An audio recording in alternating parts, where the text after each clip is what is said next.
The sound of my sister's hand hitting my 10-month-old son's face is something I'll never forget. One second, we're at my parents' Christmas dinner, 20 people, crystal glasses, the perfect Hayes family tableau. The next, my baby is screaming, a bright red handprint blooming across his tiny cheek, and my sister Emily is shoving him back at me like he's garbage. "There," she says, cold as ice. "Maybe now you'll learn to control your child. You're completely overreacting." I look around that table at my mother, my father, aunts, uncles, cousins, waiting for someone, anyone to say something, to defend my baby, to acknowledge that a grown woman just struck an infant. Nothing. They all look down, like it didn't happen, like my son's cries are the problem, not the violence. That silence, that complicit, calculated silence, told me everything I needed to know about my family. And it told me I was about to lose them forever. But I didn't know that what happened next would expose secrets that had been buried for 20 years. I didn't know my sister's attack wasn't random. It was the explosion of a jealousy so deep it had turned her into someone dangerous. I didn't know that standing up to my family would uncover hidden wills, false police reports, and a kidnapping attempt that would land my sister in handcuffs. And I definitely didn't know that the person who would save me wasn't a lawyer or a judge, but my military commander husband who stood up from that table, looked my sister dead in the eye, and spoke 2 words that would change everything: "Get out." She never came back. But the war. That was just beginning. My name is Vanessa Hayes. I'm 35 years old, and for most of my life I've been a ghost in my own family. I work as a program director at a children's nonprofit in Northern California.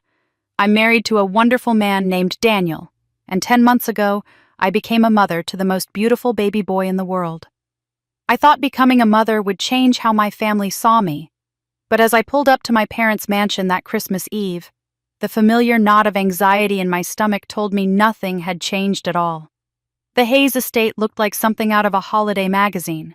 White lights dripped from every eave, perfectly trimmed wreaths hung on double doors, and through the expansive windows I could see the glittering chandelier in the foyer. My mother, Patricia, had outdone herself this year as always. Perfection was the Hayes family brand, and we all had our assigned roles in maintaining it. Emily was the star. My parents were the proud benefactors, and me, I was the extra, the one who filled space in family photos, but never quite belonged in the frame. Daniel squeezed my hand as we got out of the car. "You okay?" he asked, already knowing the answer. My husband had been a military commander for 15 years, leading troops through impossible situations, but even he found my family exhausting. I nodded anyway, adjusting our son in his carrier, making sure his little outfit was perfect. If I was going to be criticized tonight, and I would be, at least it wouldn't be for dressing my baby poorly. The moment we walked in, I felt it. That familiar sensation of becoming smaller, quieter, less substantial. My mother swept past me with barely a glance. "Oh, Vanessa, you're here," before zeroing in on Emily, who had just descended the staircase like she was making a grand entrance at a gala. "Emily, darling, that dress is stunning. Is it the one we picked out in San Francisco?" My mother's voice carried that particular warmth she reserved exclusively for my younger sister, a tone I'd spent 35 years trying to earn and never quite achieving. Emily beamed, twirling to show off a designer dress that probably cost more than my monthly mortgage. At 30, she was still living off my parents' money, still launching businesses that folded within months, still being celebrated for participation, while I'd worked since I was 16 and received nothing but vague acknowledgments. "You like it, Mom. I wasn't sure about the color," Emily said, fishing for more compliments. She got them. My aunt rushed over, my cousins cooed their approval, and Emily soaked it in like sunlight. Meanwhile, I stood there holding a 10-month-old baby wearing a dress I'd bought on sale 3 years ago, waiting for someone to acknowledge my existence. Daniel, bless him, stayed close, his hand on my lower back, a steady presence in a room that had always made me feel like I was drowning. My father, Richard, finally noticed us, but only to extend his hand to Daniel. "Commander Reed, good to see you. How's the base?" They launched into a conversation about military logistics while I stood there invisible as always. No one asked about my recent promotion. No one asked how I was adjusting to motherhood. No one asked about the nonprofit successful fundraiser I'd organized last month. The 20-person gathering swirled around Emily's orbit, and I did what I'd always done. I smiled, I stayed quiet, and I pretended it didn't hurt. Dinner was a production, as always. The formal dining room gleamed with china and crystal place cards in calligraphy directing everyone to their assigned seats. I ended up between my uncle, who spent the entire first course talking to the person on his other side, and my cousin, who was glued to her phone. Daniel sat across from me, and I watched him take it all in. The way conversations flowed around me like I was a rock in a stream, the way Emily's mundane comments about her latest business idea received enthusiastic encouragement while my attempts to contribute were met with polite nods before someone changed the subject. Then my son started crying. He'd been so good sleeping in his carrier beside my chair, but he was 10 months old and it was past his bedtime, and the noise and lights were overwhelming. I immediately picked him up, bouncing him gently, trying to soothe him quietly. Normal baby behavior. Any parent would understand. But this wasn't a room full of understanding parents. This was a room full of people obsessed with appearances, and a crying baby was a blemish on the perfect Haze Christmas tableau. "Vanessa," my mother said, her voice tight with disapproval. "Perhaps you should take him to the other room." The implication was clear: you're disrupting the perfection. My aunt leaned over and stage whispered, "You know we always used nannies at this age. Makes events so much easier." The judgment pressed down on me from all sides. I was doing it wrong. I was always doing it wrong. I stood up ready to excuse myself to take my crying baby away from the people who found his very existence inconvenient. But before I could step away from the table, Emily's voice cut through the room like a knife. "Oh, for God's sake, just make him stop!" She was on her feet, face flushed red with an anger that seemed completely disproportionate to a baby's crying. Before I could process what was happening, she reached across the table and grabbed my son from my arms. Her grip was rough, jarring, and my baby's cries escalated to frightened screams. Then I saw her hand come up. Time seemed to slow down the way they say it does in moments of trauma. I saw her palm flying toward my son's face. I heard the sharp crack of contact. I watched my 10-month-old baby's head snap to the side from the force of it. The sound that came out of him wasn't crying anymore. It was a scream of pain and terror and confusion. A bright red mark bloomed across his soft, perfect cheek. Emily shoved him back at me, her face twisted with contempt. "There. Maybe now you'll learn to control your child. You're completely overreacting." I stood there, my baby screaming in my arms, staring at the woman who had just struck my infant son. My sister. My little sister who I'd protected from bullies when we were kids, who I'd helped with homework, who I'd loved despite everything. I looked around that table, my vision blurred with tears and shock. 20 people, 20 adults who had just witnessed a woman slap a baby across the face. I looked at my mother, waiting for her to defend her grandson.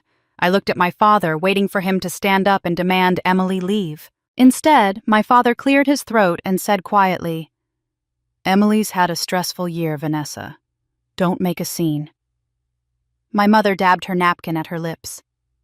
"The baby's fine, dear. You always were so sensitive."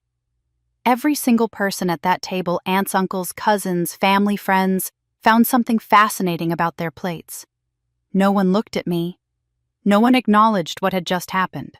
It was like I was watching them collectively decide in real time that protecting Emily was more important than protecting a baby. In that moment, something broke inside me. Or maybe something finally healed.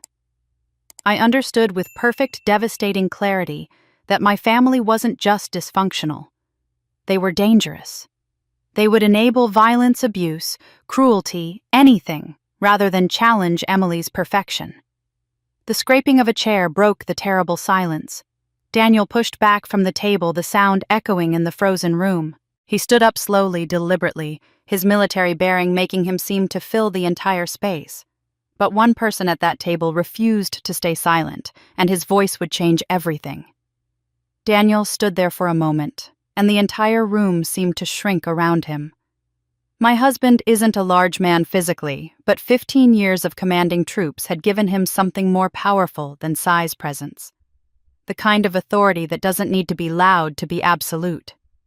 Every eye in that dining room turned to him, and in the sudden silence, even my son's cries seemed to quiet. When Daniel spoke, his voice was calm, measured, and completely unyielding.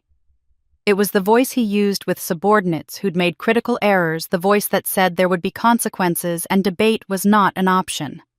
"Emily, put down your fork. Stand up. Look at what you did." It wasn't a request. Emily's fork halfway to her mouth froze. For maybe the first time in her 30 years, someone was speaking to her without deference, without cushioning, without the protective padding our family always wrapped around her. She blinked confused as if she couldn't quite process being spoken to this way. What? The baby was being impossible. Vanessa wasn't handling, "You struck an infant." Daniel's voice cut through her excuses like they were paper. "You will leave this house immediately." The room exploded. My mother gasped and stood up, her hand pressed to her chest like Daniel had physically attacked her. "Daniel, really, you're being dramatic. It was barely a tap. Emily would never—" My father's voice boomed across the table, that authoritative tone he usually reserved for business negotiations. "Son, you're new to this family. You don't understand how we handle things. We don't create unnecessary conflict over what?" Daniel didn't raise his voice, but somehow it carried more weight than my father's bluster. "Over assault. Over child abuse. What exactly are we not creating conflict over, Richard?" Emily burst into tears, those practiced tears that had gotten her out of trouble her whole life. I barely touched him. "Vanessa is manipulating everyone. She's always done this, always tried to make me look bad, because she's jealous that Mom and Dad actually love me." "Stop talking." Daniel pulled out his phone, and with careful, deliberate movements, he photographed my son's face. The red mark on his cheek was still vivid, still visible, an angry handprint on skin that had never known violence until tonight. My baby had stopped screaming but was whimpering against my chest, and I could feel his little body trembling. "It's 8:47 p.m. on December 24th. I'm documenting an assault on a minor. Emily Hayes struck my 10-month-old son across the face with enough force to leave visible marking. 20 witnesses present, none of whom intervened." My mother made a sound like she was choking. "You can't be serious. Daniel, you're going to file a police report over a family disagreement." "Over assault," Daniel repeated, and I watched him tap something on his phone screen. "You have 5 minutes to decide. Either Emily leaves this house voluntarily right now, or I call the police and she leaves in handcuffs. Your choice." Part of me wanted to disappear into the floor. This was the Vanessa I'd always been, the one who absorbed hurt, who smoothed over conflict, who made myself smaller so everyone else could be comfortable. 35 years of conditioning screamed at me to stop this, to tell Daniel he was overreacting, to apologize to Emily and my parents and make it all go away. The words were already forming. "Daniel, maybe we should just go. We don't need to make this bigger than it is." But then Daniel's hand touched my shoulder, gentle but grounding, and he said quietly, "Just for me." "No. This is non-negotiable. Our son's safety isn't up for family vote." I looked down at my baby, at the mark on his face, at his wide, frightened eyes that kept darting to Emily like he knew even at 10 months old that she was dangerous. Something fundamental shifted in my chest. All my life, I'd been the peacemaker because I thought that's what good daughters, good sisters, good family members did. But I was a mother now, and mothers don't keep the peace at their children's expense. I straightened my spine. My voice shook when I spoke, but I forced the words out anyway. "We're leaving. Emily needs to leave first." My father stared at me like I'd grown a second head. My mother looked between me and Emily, her face crumbling with confusion as if she couldn't understand why I wasn't folding, why I wasn't apologizing, why I wasn't slipping back into my assigned role of the accommodating one. Emily realized in that moment that no one was riding to her rescue. Not like usual. Not with Daniel standing there like an immovable wall and me refusing to back down. She grabbed her purse, her face shifting from tears to something uglier, pure, undiluted rage. "Fine." She spat the word like venom. "You've always been jealous of me, Vanessa. Always. And now you're using your baby to get attention because you know Mom and Dad will never love you the way they love me. Everyone sees right through you." She stormed toward the door, and my mother, who had barely acknowledged my son's injury, who hadn't held me or checked if I was okay, immediately followed. "Emily, sweetheart, wait. Let me make sure you're all right." Vanessa didn't mean... But Emily was already gone. The front door slamming behind her, hard enough to rattle the chandelier. My mother disappeared after her leaving me standing in a dining room full of people who were suddenly very interested in their dessert plates. My father made one last attempt. His voice was quieter now, almost conciliatory. "Daniel, son, you're new to this family. We handle things privately here. Family business stays in the family." Emily didn't mean to actually hurt the baby. She's been under a lot of stress trying to get pregnant herself, and I think Vanessa's baby just triggered... She meant it. Daniel's voice was flat, final. "You all saw it. 20 people watched a woman strike an infant across the face, and every single one of you looked away. You chose to protect her image over protecting a child. That tells me everything I need to know about this family." He walked over and took my son from my arms with infinite gentleness, cradling him against his chest. Then he grabbed my coat and his and guided me toward the door with his free hand. I moved like I was underwater, my mind still trying to process what had just happened, what I'd just done. I'd chosen my son over my family. I'd stood up. I hadn't apologized. As we walked past the dining room, I heard my aunt's whisper meant to be heard. "That poor girl married such a controlling man. No wonder she's so paranoid about everything."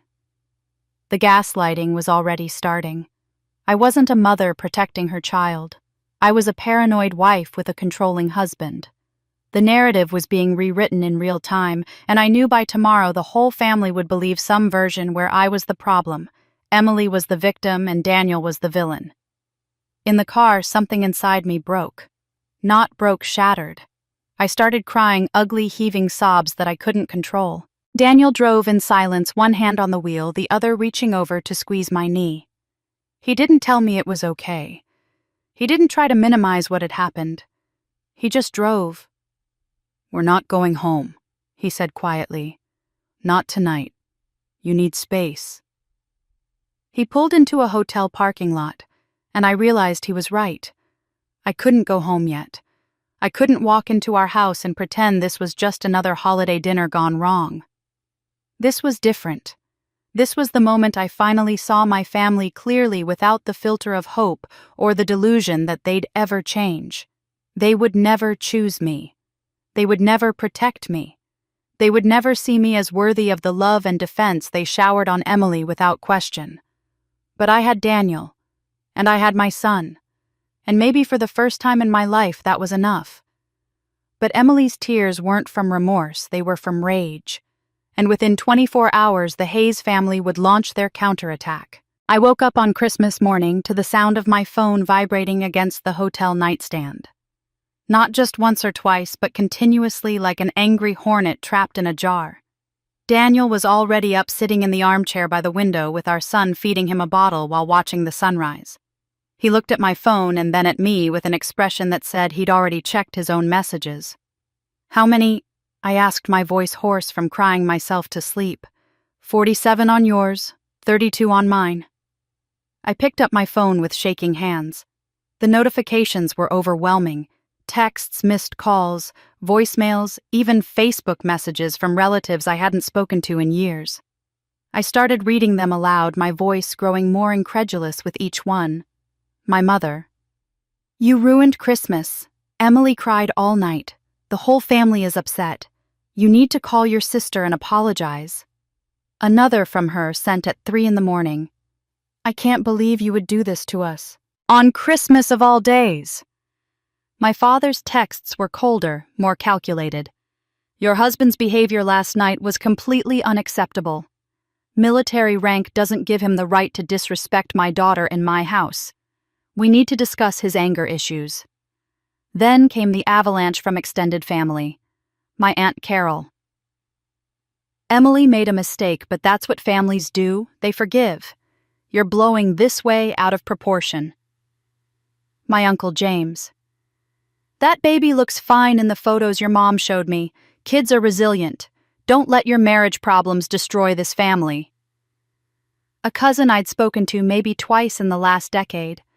I always knew you resented Emily's success. Using your baby as a weapon is low even for you. I kept reading each message a fresh knife wound. You've always been overdramatic. The baby wasn't even hurt. Daniel is clearly controlling you. Emily's devastated. How could you accuse her of something so horrible? Not a single message acknowledged what actually happened. Not one person said, "Are you okay?" or "Is the baby all right?" or even, "What Emily did was wrong, but..." They were all operating from the same script, the same narrative. I was the problem. Daniel was dangerous. Emily was the victim. They're not defending what she did, Daniel said quietly, his eyes on our son. They're denying it happened. Do you see the difference? That's not just enabling, that's institutional gaslighting. They've coordinated this. I looked at my baby peacefully finishing his bottle in his father's arms.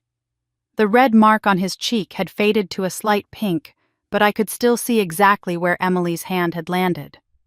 And yet, according to my entire family, it had barely happened.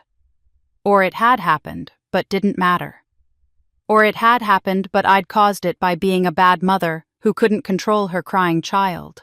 If I back down now, I whispered, what am I teaching him? That abuse is okay if it keeps the peace. That family loyalty matters more than safety. Daniel didn't answer, but I didn't need him to. I already knew. The day after Christmas, I was home washing bottles when I heard a key in my front door. My stomach dropped. I'd completely forgotten my mother still had a key from the years when she'd water my plants when I traveled for work. Before I could react, she was inside carrying shopping bags full of expensive, wrapped gifts. "Vanessa, sweetheart, I wanted to check on my grandson," she said, her voice dripping with concern that felt rehearsed. She didn't wait for an invitation, just swept into my living room and started unpacking gifts. Designer baby clothes with tags still attached. Educational toys that cost more than my monthly grocery budget. A stuffed elephant so large it could barely fit in my son's nursery. "Mom, you can't just let yourself in." "I'm worried about you, honey. About the baby. I needed to see with my own eyes that you're both all right." She was using her concerned mother voice, but her eyes were scanning my house like she was looking for evidence of something. Evidence of what? That Daniel was controlling me. That I was unstable. She sat down on my couch without being asked and patted the cushion next to her. "We need to talk about Christmas Eve. Emily is devastated. She didn't mean to hurt the baby, she was just overwhelmed. She's been trying so hard to get pregnant, you know. Fertility treatments, multiple rounds of IVF. It's been destroying her emotionally. Seeing you with your baby, hearing him cry. Something in her just snapped. It wasn't rational, but it wasn't malicious either." I stood there, arms crossed, refusing to sit. "She hit my child, Mom." She tapped him, out of frustration. "It was wrong, yes, but Vanessa, you have to understand how much pain she's in. And then Daniel's reaction, threatening to call the police, that was so extreme. I hope he's not isolating you from your family. That's a warning sign of an abusive relationship, you know." The audacity of it took my breath away. My husband had defended our son from assault, and she was twisting it into abuse. Emily had struck a baby, and she was the one deserving of sympathy. "Emily has been crying for 2 days, my mother continued. She's devastated that you think she'd intentionally hurt a child. Your father is willing to move past Daniel's behavior if you'll just smooth this over, for the family. That's what families do, Vanessa. We forgive. Get out, I said, my voice shaking but firm. Excuse me. Get out of my house. Give me your key. For a moment, my mother's carefully constructed mask slipped. Her eyes went hard. Her mouth thinned into a line I'd seen directed at me my whole life, but never at Emily. You've always been difficult, Vanessa. Always had to make everything about you. Emily warned me, you know. She said you'd use this baby to finally get the attention you've always craved. I didn't want to believe her, but here you are creating this whole drama trying to destroy your sister's reputation because you're jealous of her.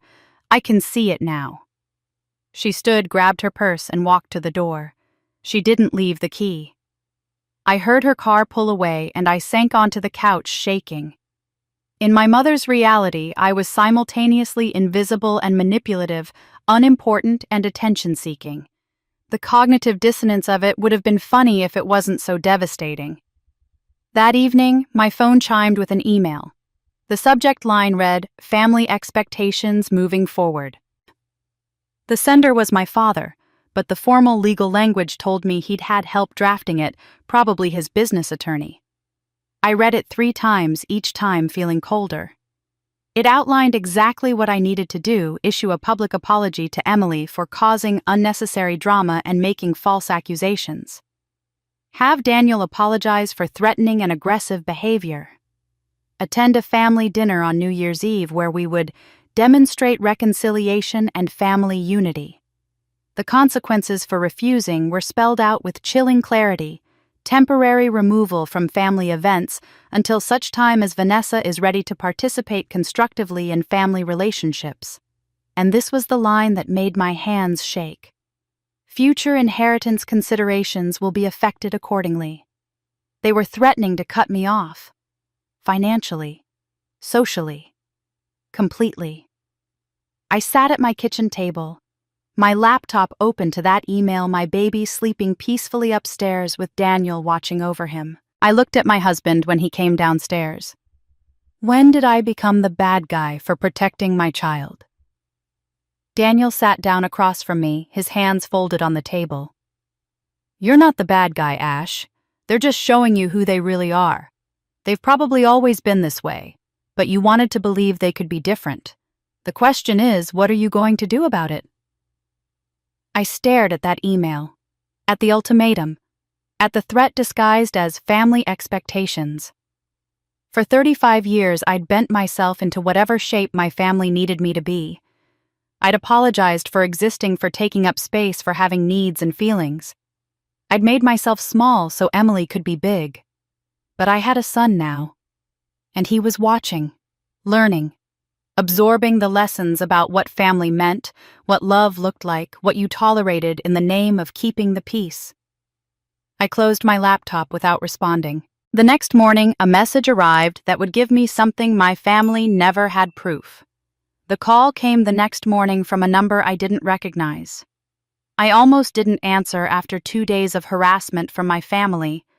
Unknown numbers felt dangerous. But something made me pick up. Is this Vanessa Hayes? The woman's voice was older, careful, like she was testing whether it was safe to continue. Yes. Who is this? My name is Margaret Torres. You don't know me, but I knew your sister. 8 years ago, I was the administrative director at Little Sprouts Preschool, where Emily worked briefly. She paused, and I could hear her take a shaky breath. I saw her name in a comment section yesterday, just a local news article about the Winter Festival, and it brought back memories I've been carrying for a long time. Then I looked at your social media. We have some mutual friends, and I've been following your posts. Your Christmas message was deleted and replaced with something vague about family being complicated. Then Emily posted about dealing with family drama. I had a very bad feeling.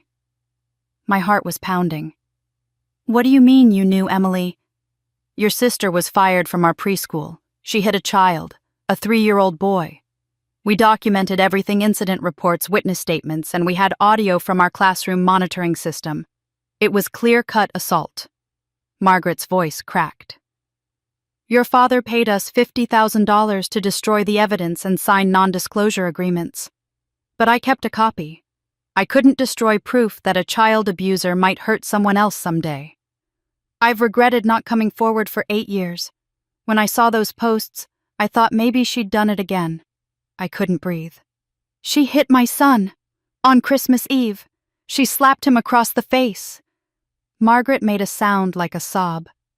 I was afraid of that. I have the recording, Vanessa. I have the incident reports and the settlement documents. I'm violating my NDA by telling you this, but I don't care anymore. Some secrets protect predators. You have a baby to protect. I can send you everything. My hands were shaking so badly, I nearly dropped the phone. Yes, please, send it.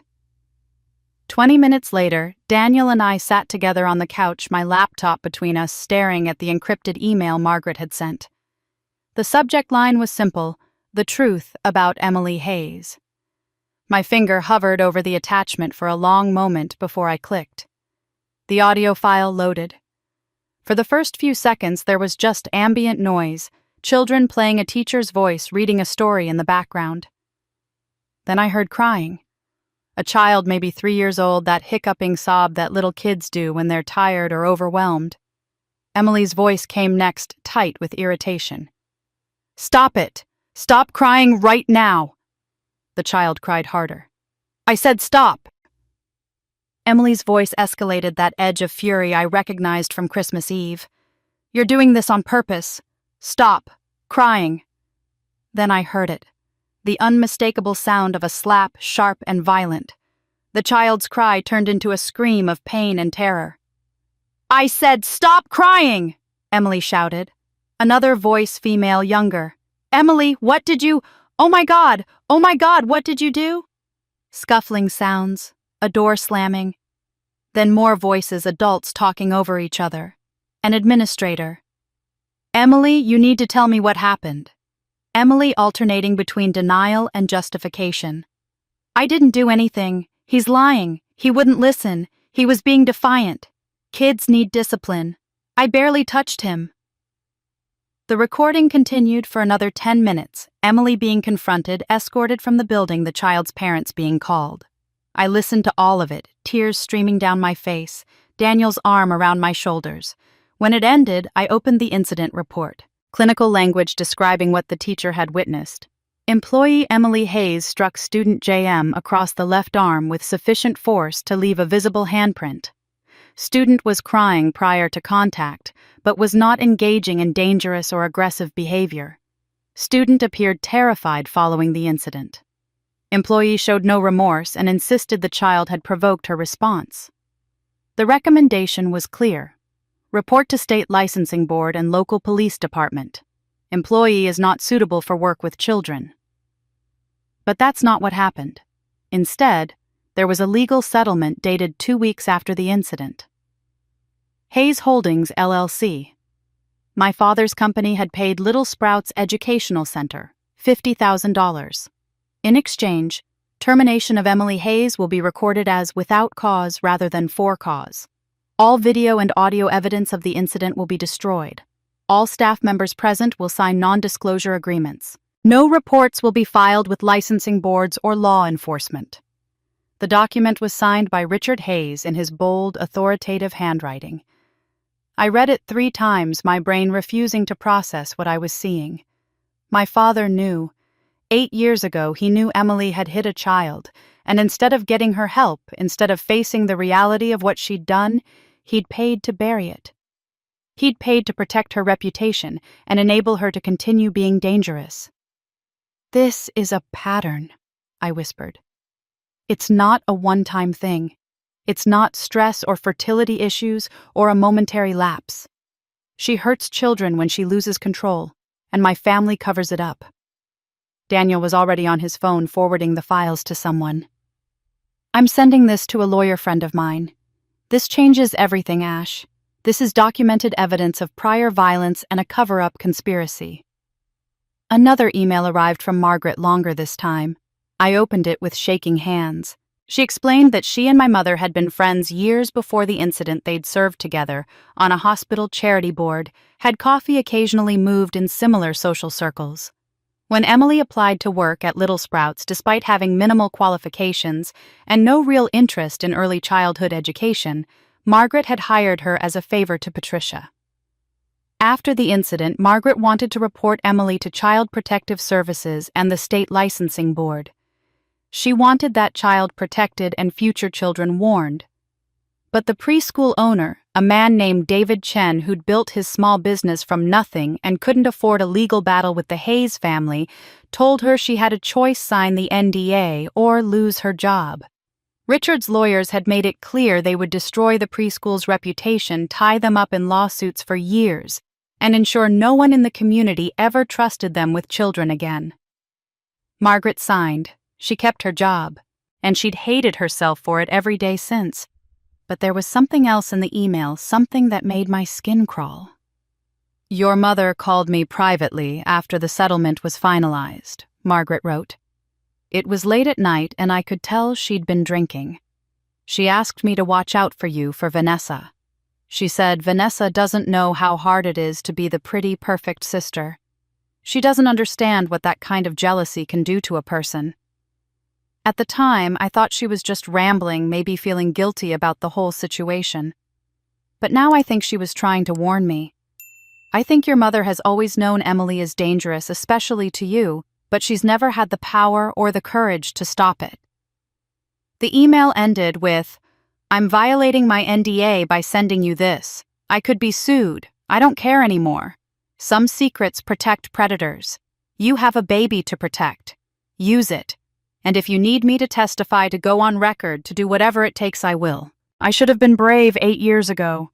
Let me be brave now." I closed my laptop and looked at Daniel. My entire family has been covering up Emily's violence for at least 8 years, probably longer. My mother knew I might be in danger and did nothing. My father actively paid to hide evidence. And they're all acting like I'm the problem for not accepting another family dinner where we pretend none of this happened. Daniel squeezed my hand. "You have proof now. Real, documented, undeniable proof. The question is what you're going to do with it." But while I was discovering Emily's past, Emily was busy constructing my future, and it involved Child Protective Services. 2 days after Margaret's call, I woke up to my phone exploding with notifications. Not from my family this time, from Facebook, from Instagram, from people I'd gone to high school with, former co-workers, acquaintances I hadn't spoken to in years. I opened Instagram first, and my stomach dropped. Emily had posted a photo of herself looking devastated, perfect makeup with just enough smudging to suggest tears sitting on what looked like a therapist's couch, natural light streaming in to give her an ethereal, vulnerable glow. The caption was a masterpiece of manipulation. Sometimes standing up for yourself means protecting yourself from toxic family members. I'm heartbroken to share that my sister and her husband have been making false accusations against me because they're uncomfortable with my success. I'm being scapegoated for normal family disagreements. To everyone who's asked if I'm okay, I'm not. But I will be. Narcissistic family members thrive on making themselves the victim. I'm choosing to protect my peace. Below the photo were hashtags: toxic family setting, boundaries, narcissistic abuse, self-care, healing, journey, toxic siblings. The post had been up for 3 hours and already had over 400 comments. I scrolled through them, each one a punch to the gut. "You're so brave for sharing this. I always knew something was off about your sister. Stay strong, Emily. Don't let them gaslight you." A woman I'd never met wrote, "I could tell she was jealous of you at that charity event last year. The way she looked at you, pure envy." Someone from my high school. "Vanessa was always weird and attention-seeking. Remember when she claimed she broke her arm falling down the stairs? But everyone knew she was just clumsy and wanted sympathy." I stared at that comment. I had broken my arm falling down the stairs when I was 7. What I'd never told anyone outside my immediate family was that Emily had pushed me. And here was someone rewriting even that memory, turning my injury into evidence of attention-seeking behavior. Emily's narrative was spreading like wildfire. 3,000 followers meant 3,000 people who now saw me as the villain in a story I didn't even recognize. The toxic sister, the narcissist, the jealous one making false accusations. I kept scrolling, unable to stop, even though every comment made me feel sicker. Praying for you, Emily. Family trauma is so hard. Your sister sounds like a nightmare. That's emotional abuse. You should go no contact. My hands were shaking. I looked up to find Daniel reading over my shoulder, his jaw tight. This is character assassination, I said, my voice hollow. She's convincing everyone that I'm the abuser. Daniel took my phone gently from my hands. Let me handle this. He was already moving, pulling out his laptop, opening his own phone. I watched him screenshot Emily's post, scroll through the comments, document everything with methodical precision. What are you doing? Building a case. Every post, every comment, it's all evidence of a coordinated harassment campaign. He pulled up his contacts. I'm calling a lawyer I know from my JAG days, Jennifer Martinez. She specializes in family law and she's brilliant. She'll know how to counter this. Wait, you should stay off social media completely. Daniel said, his tone brooking no argument. It was his commander voice, the one that expected compliance. Don't respond, don't engage, don't give them any ammunition they can twist. Let me handle this. Part of me was grateful. I was drowning, and Daniel was throwing me a lifeline. But another part of me, quieter, felt like I was being sidelined from my own fight. I'd been planning to research lawyers today, to make calls to take control of my own defense. But Daniel was already 3 steps ahead, making decisions without asking what I wanted. I want to post something, I said. To tell my side. That's exactly what they want. Daniel's eyes were kind but firm. They'll screenshot it, dissect it, use every word against you. The best move is silence. Let them scream into the void while we build a real case. I opened my mouth to argue, but the exhaustion was overwhelming. Maybe he was right. Maybe I needed to let someone else take the lead for once. I'd spent 35 years fighting for scraps of recognition from my family. Maybe it was okay to let my husband fight for me now. That evening, Daniel announced he'd scheduled a consultation with Jennifer Martinez for January 2nd. She's available via Zoom. I've already sent her the recording Margaret provided and given her a summary of what happened at Christmas. You hired her already. The words came out sharper than I intended. Without asking me. Daniel looked surprised. I thought you'd be relieved. She's the best Ash. I know these situations, the best defense is a strong offense. Trust me. I do trust you. But this is my family, my choice. I'd like to be part of picking my own lawyer. Something flickered in Daniel's eyes, hurt maybe, or frustration. Of course. I was just trying to help. I'm sorry. He reached for my hand. You've been through hell. I thought taking this off your plate would help. But you're right. It's your decision. Jennifer's willing to consult, but you don't have to hire her if you don't want to. The tension dissolved, but something about it stuck with me. The way Daniel had assumed I'd want him to take over. The way he'd made decisions for me, even with good intentions. I pushed the discomfort away. I was being ungrateful. My husband was protecting me. That's what love looked like. On New Year's Eve, just as I was putting my son to bed, an Instagram notification appeared. A message from an account I didn't recognize, no profile picture, obviously fake name created that day. You're a terrible mother. Everyone knows it. CPS should take your baby before you hurt him. The words hit me like ice water. Specific. Threatening. Calculated to terrify. I showed Daniel immediately. His face darkened. Block them. Report them. Better yet, make your account private. Don't give them any access to you. As I followed his instructions, my phone rang. My father's name appeared on the screen. I answered, my heart pounding. Vanessa. Richard's voice was cold, controlled. I hear you've hired a lawyer. That's unfortunate. We could have resolved this privately as a family. Now you've made this a legal issue. Emily hit my child, Dad. That's a legal issue. Emily made a mistake in a moment of stress. You're destroying this family over nothing. I hope you're prepared for what escalation means. His tone shifted, became almost conciliatory. We've always taken care of you, Vanessa. Don't make me stop. My breath caught. What does that mean? It means I'm giving you one more chance to be reasonable. Apologize to your sister. Acknowledge that Daniel overreacted. Commit to family loyalty. That's all we've ever asked from you, Vanessa. Just loyalty. To who? To you.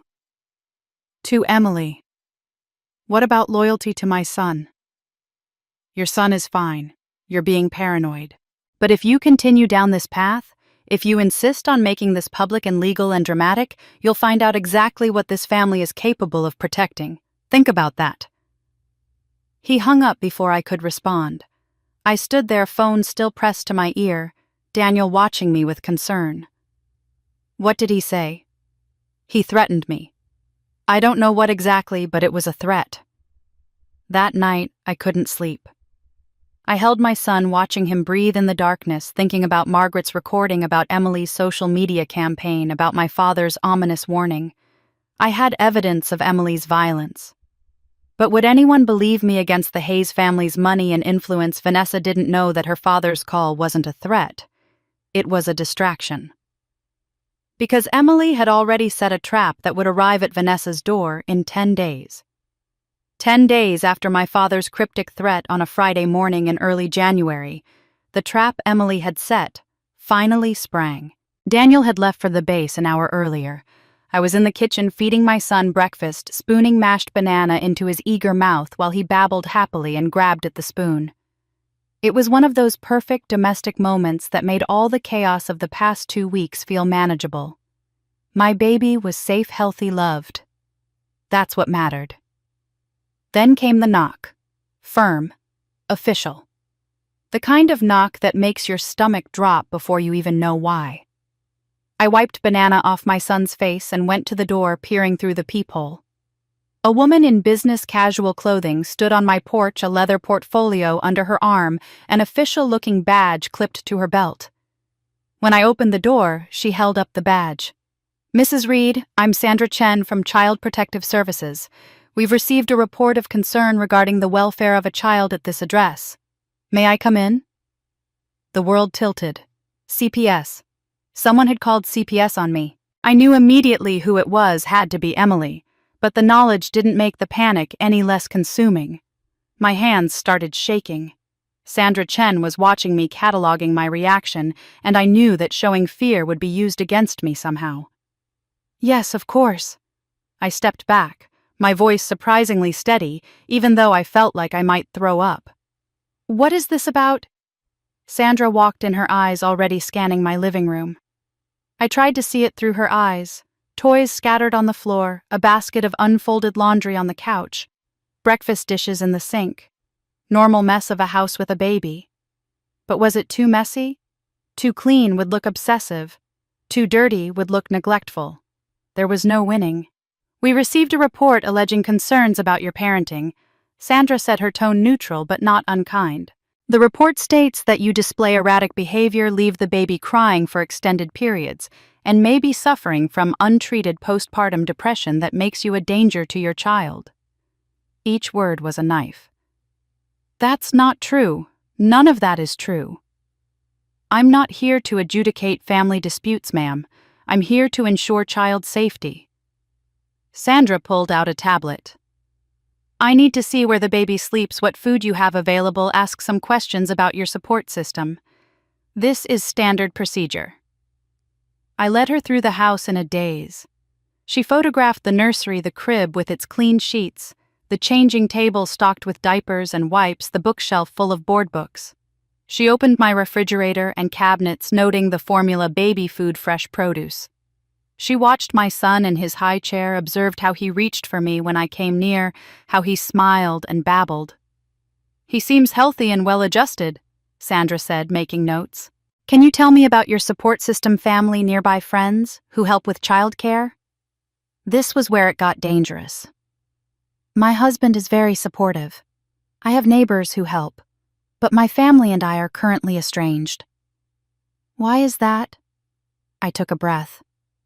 My sister assaulted my son at a family gathering on Christmas Eve. She slapped him across the face. I have photos of the injury witness testimony, and we're pursuing legal action. I believe she filed this report in retaliation.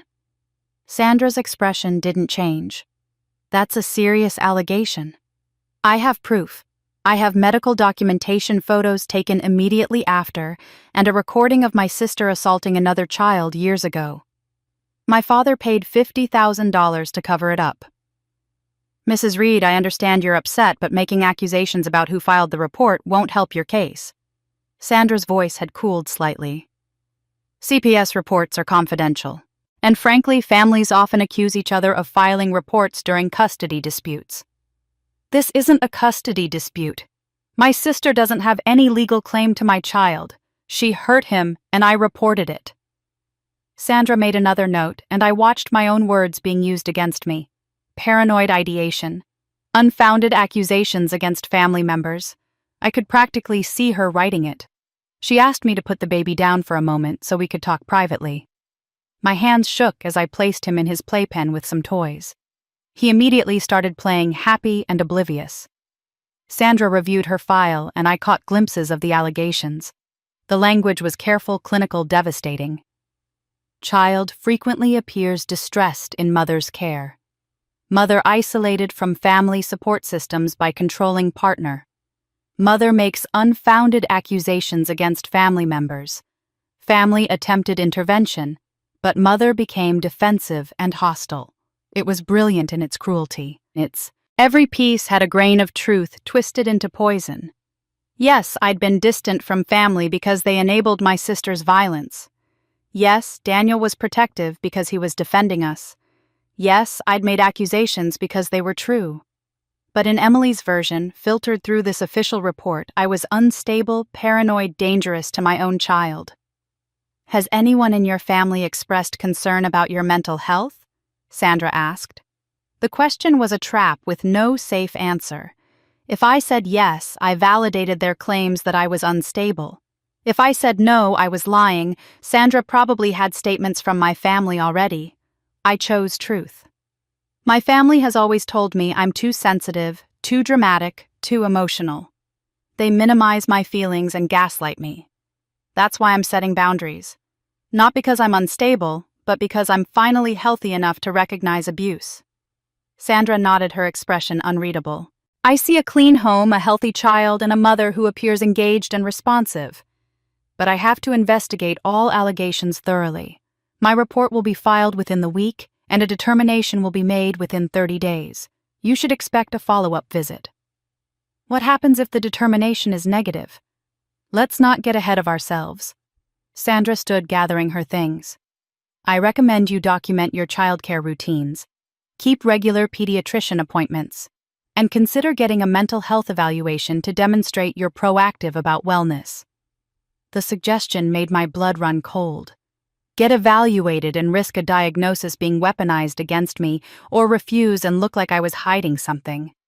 But I nodded. I'll do whatever you need. After Sandra left, I stood in my living room holding my baby, my whole body shaking. I called Daniel with trembling fingers. He answered on the first ring. CPS just left. Emily called CPS on me. I'm coming home. Don't say anything else on the phone. He arrived 30 minutes later with a woman I'd never met, petite, sharp-eyed, wearing a power suit that screamed competence. Jennifer Martinez, the lawyer Daniel had consulted without me. Who filed the report? Jennifer asked before she'd even fully sat down. It had to be Emily. The timing, the specific allegations, it's all designed to make me look unstable. Jennifer's eyes gleamed. CPS reports are supposed to be confidential, but if we can prove Emily filed a false report as retaliation for you reporting her assault, that's a crime. Filing a false CPS report is a misdemeanor in California. Combined with the Christmas assault and the preschool incident, we're building a pattern. This might actually backfire on her. For the first time since Sandra Chen knocked on my door, I felt a tiny spark of hope. But I had no idea that uncovering Emily's motive would reveal a pain so deep, I'd almost feel sorry for her sister. Almost. Jennifer Martinez didn't waste time. The day after the CPS visit, she suggested hiring a private investigator to dig into Emily's life, her finances, her activities, anything that might establish motive for filing a false report. If we can show she filed out of malice, jealousy, or desperation, rather than genuine concern, it strengthens our case significantly, Jennifer explained. Motive matters. I hesitated at the cost, but Daniel was already pulling out his credit card. Whatever it takes. 48 hours later, Jennifer called us back to her office. The private investigator, a woman named Carol Reeves, who looked more like a librarian than someone who uncovered people's secrets, had compiled a 20-page report. She slid it across the desk to us, her expression carefully neutral. "Your sister isn't just jealous," Carol said. "She's desperate." I opened the report to the financial summary and my breath caught. Emily was $180,000 in debt. The breakdown made my stomach turn. $95,000 in fertility treatment loans, 5 IVF cycles over 3 years, every single one ending in failure. $42,000 in credit card debt. The statements showing purchases at high-end retailers, expensive restaurants, the designer clothes and curated lifestyle she displayed on social media. $28,000 owed to a business partner from a wellness boutique that had folded after 6 months. $15,000 in personal loans from friends who probably believed her stories about temporary cash flow problems. She posts constantly about gratitude and manifesting abundance, Carol said, but she's drowning. The fertility treatments alone wiped out her savings. The failed business venture buried her. And she's been maintaining this facade of success while taking out payday loans to make minimum payments on credit cards. I stared at the medical records Carol had obtained through a former clinic employee who'd been concerned enough about Emily's mental state to provide documentation. 5 IVF cycles. 5 times Emily had gone through the hormone injections, the egg retrievals, the agonizing 2-week waits. 5 times she'd seen negative pregnancy tests while watching other women in the waiting room celebrate positive ones. The psychological evaluations attached to each cycle showed a progressive decline. Cycle 1. Patient is optimistic and well-adjusted. Cycle 3. Patient showing signs of depression and anxiety related to treatment. Recommend counseling support. Cycle 5. Patient exhibits obsessive ideation regarding pregnancy. Difficulty accepting treatment failure. Strong recommendation for psychological intervention before attempting additional cycles. But what made me physically ill was the incident report from 6 months ago dated June 2024. Emily had gone to her fertility clinic for what would be her final visit. The 5th IVF cycle had failed. According to the nurse who filed the report, Emily had been sitting in the waiting room when a pregnant woman walked in for a routine checkup. The woman was clearly expecting maybe 7 or 8 months along, glowing with that 3rd trimester exhaustion and joy. Emily snapped. The nurse's description was clinical, but chilling. Patient began screaming at pregnant woman, calling her ungrateful, demanding to know what makes her deserve a baby when others can't have one. Patient had to be physically restrained by security. Other patients were frightened. Pregnant woman was shaken but unharmed. Patient was escorted from building and banned from returning. The clinic psychologist's follow-up note was even more disturbing.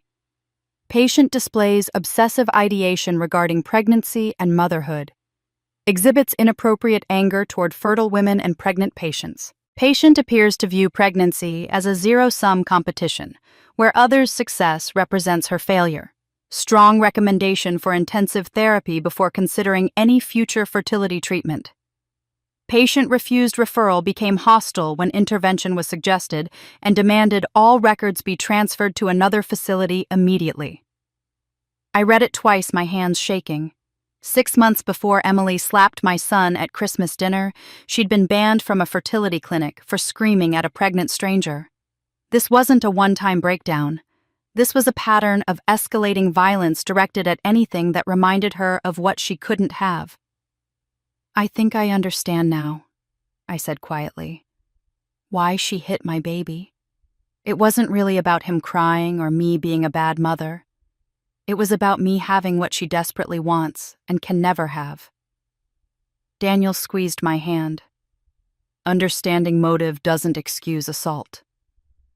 "I know, but it makes it sadder somehow." Sadder. And Jennifer flipped to another section of the report. "There's more. The financial desperation connects to your family in ways you need to understand." Carol had obtained emails between Emily and our father, legally questionable methods I decided not to ask about. The correspondence painted a disturbing picture of manipulation on both sides. Emily, 3 months ago. "Dad, I need another $20K. The business is about to turn around, but I need capital. Just advance it from my inheritance. I'll pay you back." Richard's response: "We'll discuss it at Thanksgiving. You need to prove you're being responsible with money first." Emily, 6 weeks ago. "Dad, please, I'm drowning here. You promised I'd be taken care of. Just tell me how much my inheritance is, and I'll work backward from there." Richard: "Your grandfather's estate is complicated. We'll handle it when the time comes. For now, focus on getting your life together." Emily, 2 weeks before Christmas. "I need to know what I'm getting. I've made financial decisions based on your promises. Don't leave me hanging." Richard: "We'll see what we can do." Jennifer tapped the emails. "Your father has been stringing Emily along for years, implying she's owed a substantial inheritance, but never committing to an amount. She's been borrowing against money she believes is coming. She's built her entire financial strategy around an inheritance that may not exist or may not be hers." The implications crashed over me. If Grandfather William's will leaves everything to me, Emily loses everything. Not just the inheritance, her entire financial plan collapses. "Exactly," Jennifer said. "Which means her attack on you isn't just emotional revenge. It's existential. If you're discredited as an unfit mother, if your reputation is destroyed, if you're alienated from the family, she can argue she's the responsible one who deserves the inheritance. Your father might even be encouraging this dynamic." I thought about my father's threat on New Year's Eve. Future inheritance considerations will be affected. He'd been dangling money in front of both of us, playing us against each other, maintaining control through calculated ambiguity. Emily wasn't just jealous of my baby. She was terrified that my baby represented her complete financial ruin. Every fertility treatment, every designer outfit, every business venture she'd funded with borrowed money, it all depended on an inheritance my father had implied she'd receive, but never guaranteed. "This is about money control, jealousy, and 30 years of dysfunction all coming to a head," I said. "Yes," Jennifer agreed. "And it's about to get worse. Because if there's a disputed will out there, your father knows about it, and he's not going to give up control without a fight. And that war was about to reveal a weapon I didn't even know existed, a document my grandfather had hidden for years, waiting for exactly this moment." The morning after learning about Emily's financial desperation, Margaret Torres called again. "Vanessa, I need to tell you something I've been carrying for years." Her voice was hesitant, heavy with guilt. "I knew your mother before the preschool incident, before Emily. We were actually close friends once." I sat down at my kitchen table, my coffee growing cold in my hands. "I didn't know that. We met through charity work about 25 years ago when you were maybe 10 years old. We both served on the hospital foundation board. Your mother was different then, warmer, more confident. We bonded over feeling overshadowed by louder, more assertive women in our social circle." Margaret's voice softened with something like mourning. "But I watched it happen, Vanessa. I watched your father systematically dismantle her." "What do you mean?" "He'd criticize her decisions in front of other people. Make jokes about her opinions being cute or naive. He controlled all the finances Patricia had to ask permission to spend money even on herself. If she disagreed with him at a dinner party, he'd talk over her or correct her like she was a child. By the time Emily was born, Patricia had learned to defer to Richard on everything, especially parenting. I remember once she tried to tell him he was being too hard on you about something, maybe a B on a report card, and he said in front of everyone at a fundraiser that Patricia was too emotional to understand academic standards. She never contradicted him again in public. I thought about my mother, her careful silence at family dinners, the way she'd look at my father before answering any question, how she'd parrot his opinions as if they were her own. I'd always seen it as complicity. But maybe it was survival. "I'm not excusing what she's done to you," Margaret continued quickly. "She perpetuated abuse onto you that was done to her. That's not okay. But I wanted you to understand she's a victim too. A victim who victimized her own daughter because she was too afraid to fight back. Why are you telling me this now? Because there's something else you need to know, and I want you to understand the context first." Margaret took a shaky breath. "Your mother has been sending you money for years, or rather sending money for your son. What I haven't received anything from her. Not directly. There's an education fund in your son's name. Patricia opened it the week after he was born. She's been depositing $500 every month anonymously." My hands went numb. "How do you know this?" "Because I helped her set it up. She came to me terrified, asking if I knew a lawyer who could create a trust that Richard couldn't trace. She was adamant he couldn't know. I connected her with someone who helped her establish it using money from a small inheritance her own mother had left her years ago, the only money Richard didn't control. She's been funneling it to your son month by month." I pulled up my laptop with shaking hands and searched for accounts in my son's name. And there it was. An education trust I'd never noticed, established 3 days after his birth. Current balance $5,000. Monthly deposits of $500 like clockwork from an anonymous donor that I now knew was my mother. Tears blurred my vision. She's been trying to protect him, in secret, in the only way she could. "She called me after Christmas," Margaret said softly. She was sobbing. She said Emily went too far this time, but Richard won't let me say anything. "Vanessa, I think your mother wants to help you. She's just terrified of what it will cost her." I didn't know what to feel. Anger that my mother's help had been secret and insufficient. Grief for the mother I might have had if my father hadn't broken her. Strange, complicated gratitude that she'd tried to protect my son even while failing to protect me. "There's one more thing," Margaret said, her voice dropping to barely above a whisper. "Something your mother told me years ago at a charity gala. She'd had too much wine and started talking about your grandfather, William. She said he never liked how Richard treated you. He tried to intervene multiple times, came to the house, confronted your father, threatened to cut him off financially if he didn't treat you better. But Richard would freeze him out, stop taking his calls, keep the grandchildren away until William backed down. I didn't know that. My grandfather had always been kind to me, but I'd thought it was just generic grandparent affection, not active advocacy. Patricia said William changed his will specifically because he was worried about what would happen to you.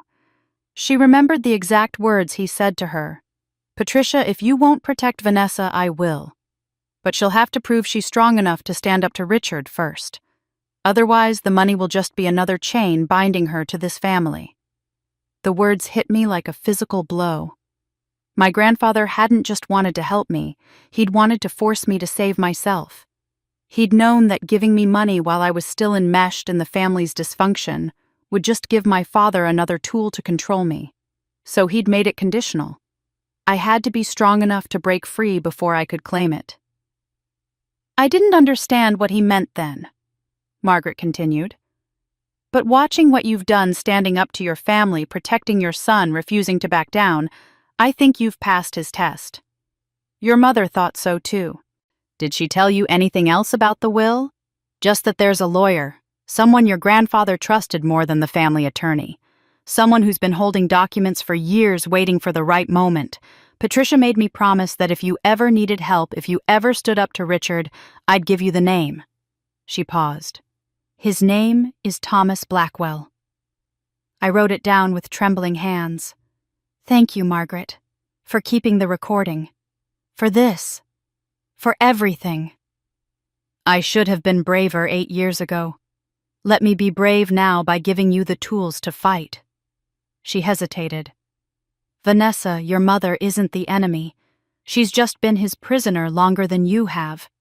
Maybe she'll finally find the courage to escape too. After we hung up, I sat staring at the name on my notepad. Thomas Blackwell. A lawyer who'd been waiting for 5 years, holding secrets about my grandfather's will, watching to see if I'd become strong enough to claim what was mine. I picked up my phone and searched for his law office. The listing showed a distinguished estate attorney who'd practiced for over 40 years, specializing in complex family trusts and inheritance disputes. I dialed before I could second-guess myself. The receptionist answered on the second ring. Blackwell Estate Law. My name is Vanessa Hayes. I was told Thomas Blackwell might be expecting my call. There was a pause then. Please hold, Mrs. Reed. Less than 30 seconds later, a man's voice came on the line, warm and knowing. Vanessa, I was wondering when you'd find me. Your grandfather said you'd call when you were ready. It appears he was right. Thomas Blackwell had been waiting 5 years for my call. And what he had to tell me would change everything I thought I knew about my family. 2 days later, Daniel and I sat in Thomas Blackwell's office in downtown Sacramento.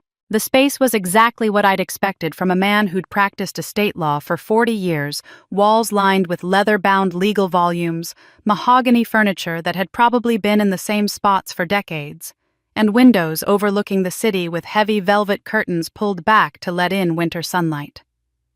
Thomas Blackwell stood when we entered, and I saw immediately why Margaret had trusted him. He had kind eyes, the sort that had seen decades of family drama, and still maintained compassion. He was maybe 75, with silver hair and a crisp suit that suggested old money discretion. Vanessa. He came around his desk and took my hand in both of his. You look just like him. Same stubborn chin. William would be proud you called. The familiarity startled me. You knew my grandfather well. For 30 years. He was more than a client, he was a friend.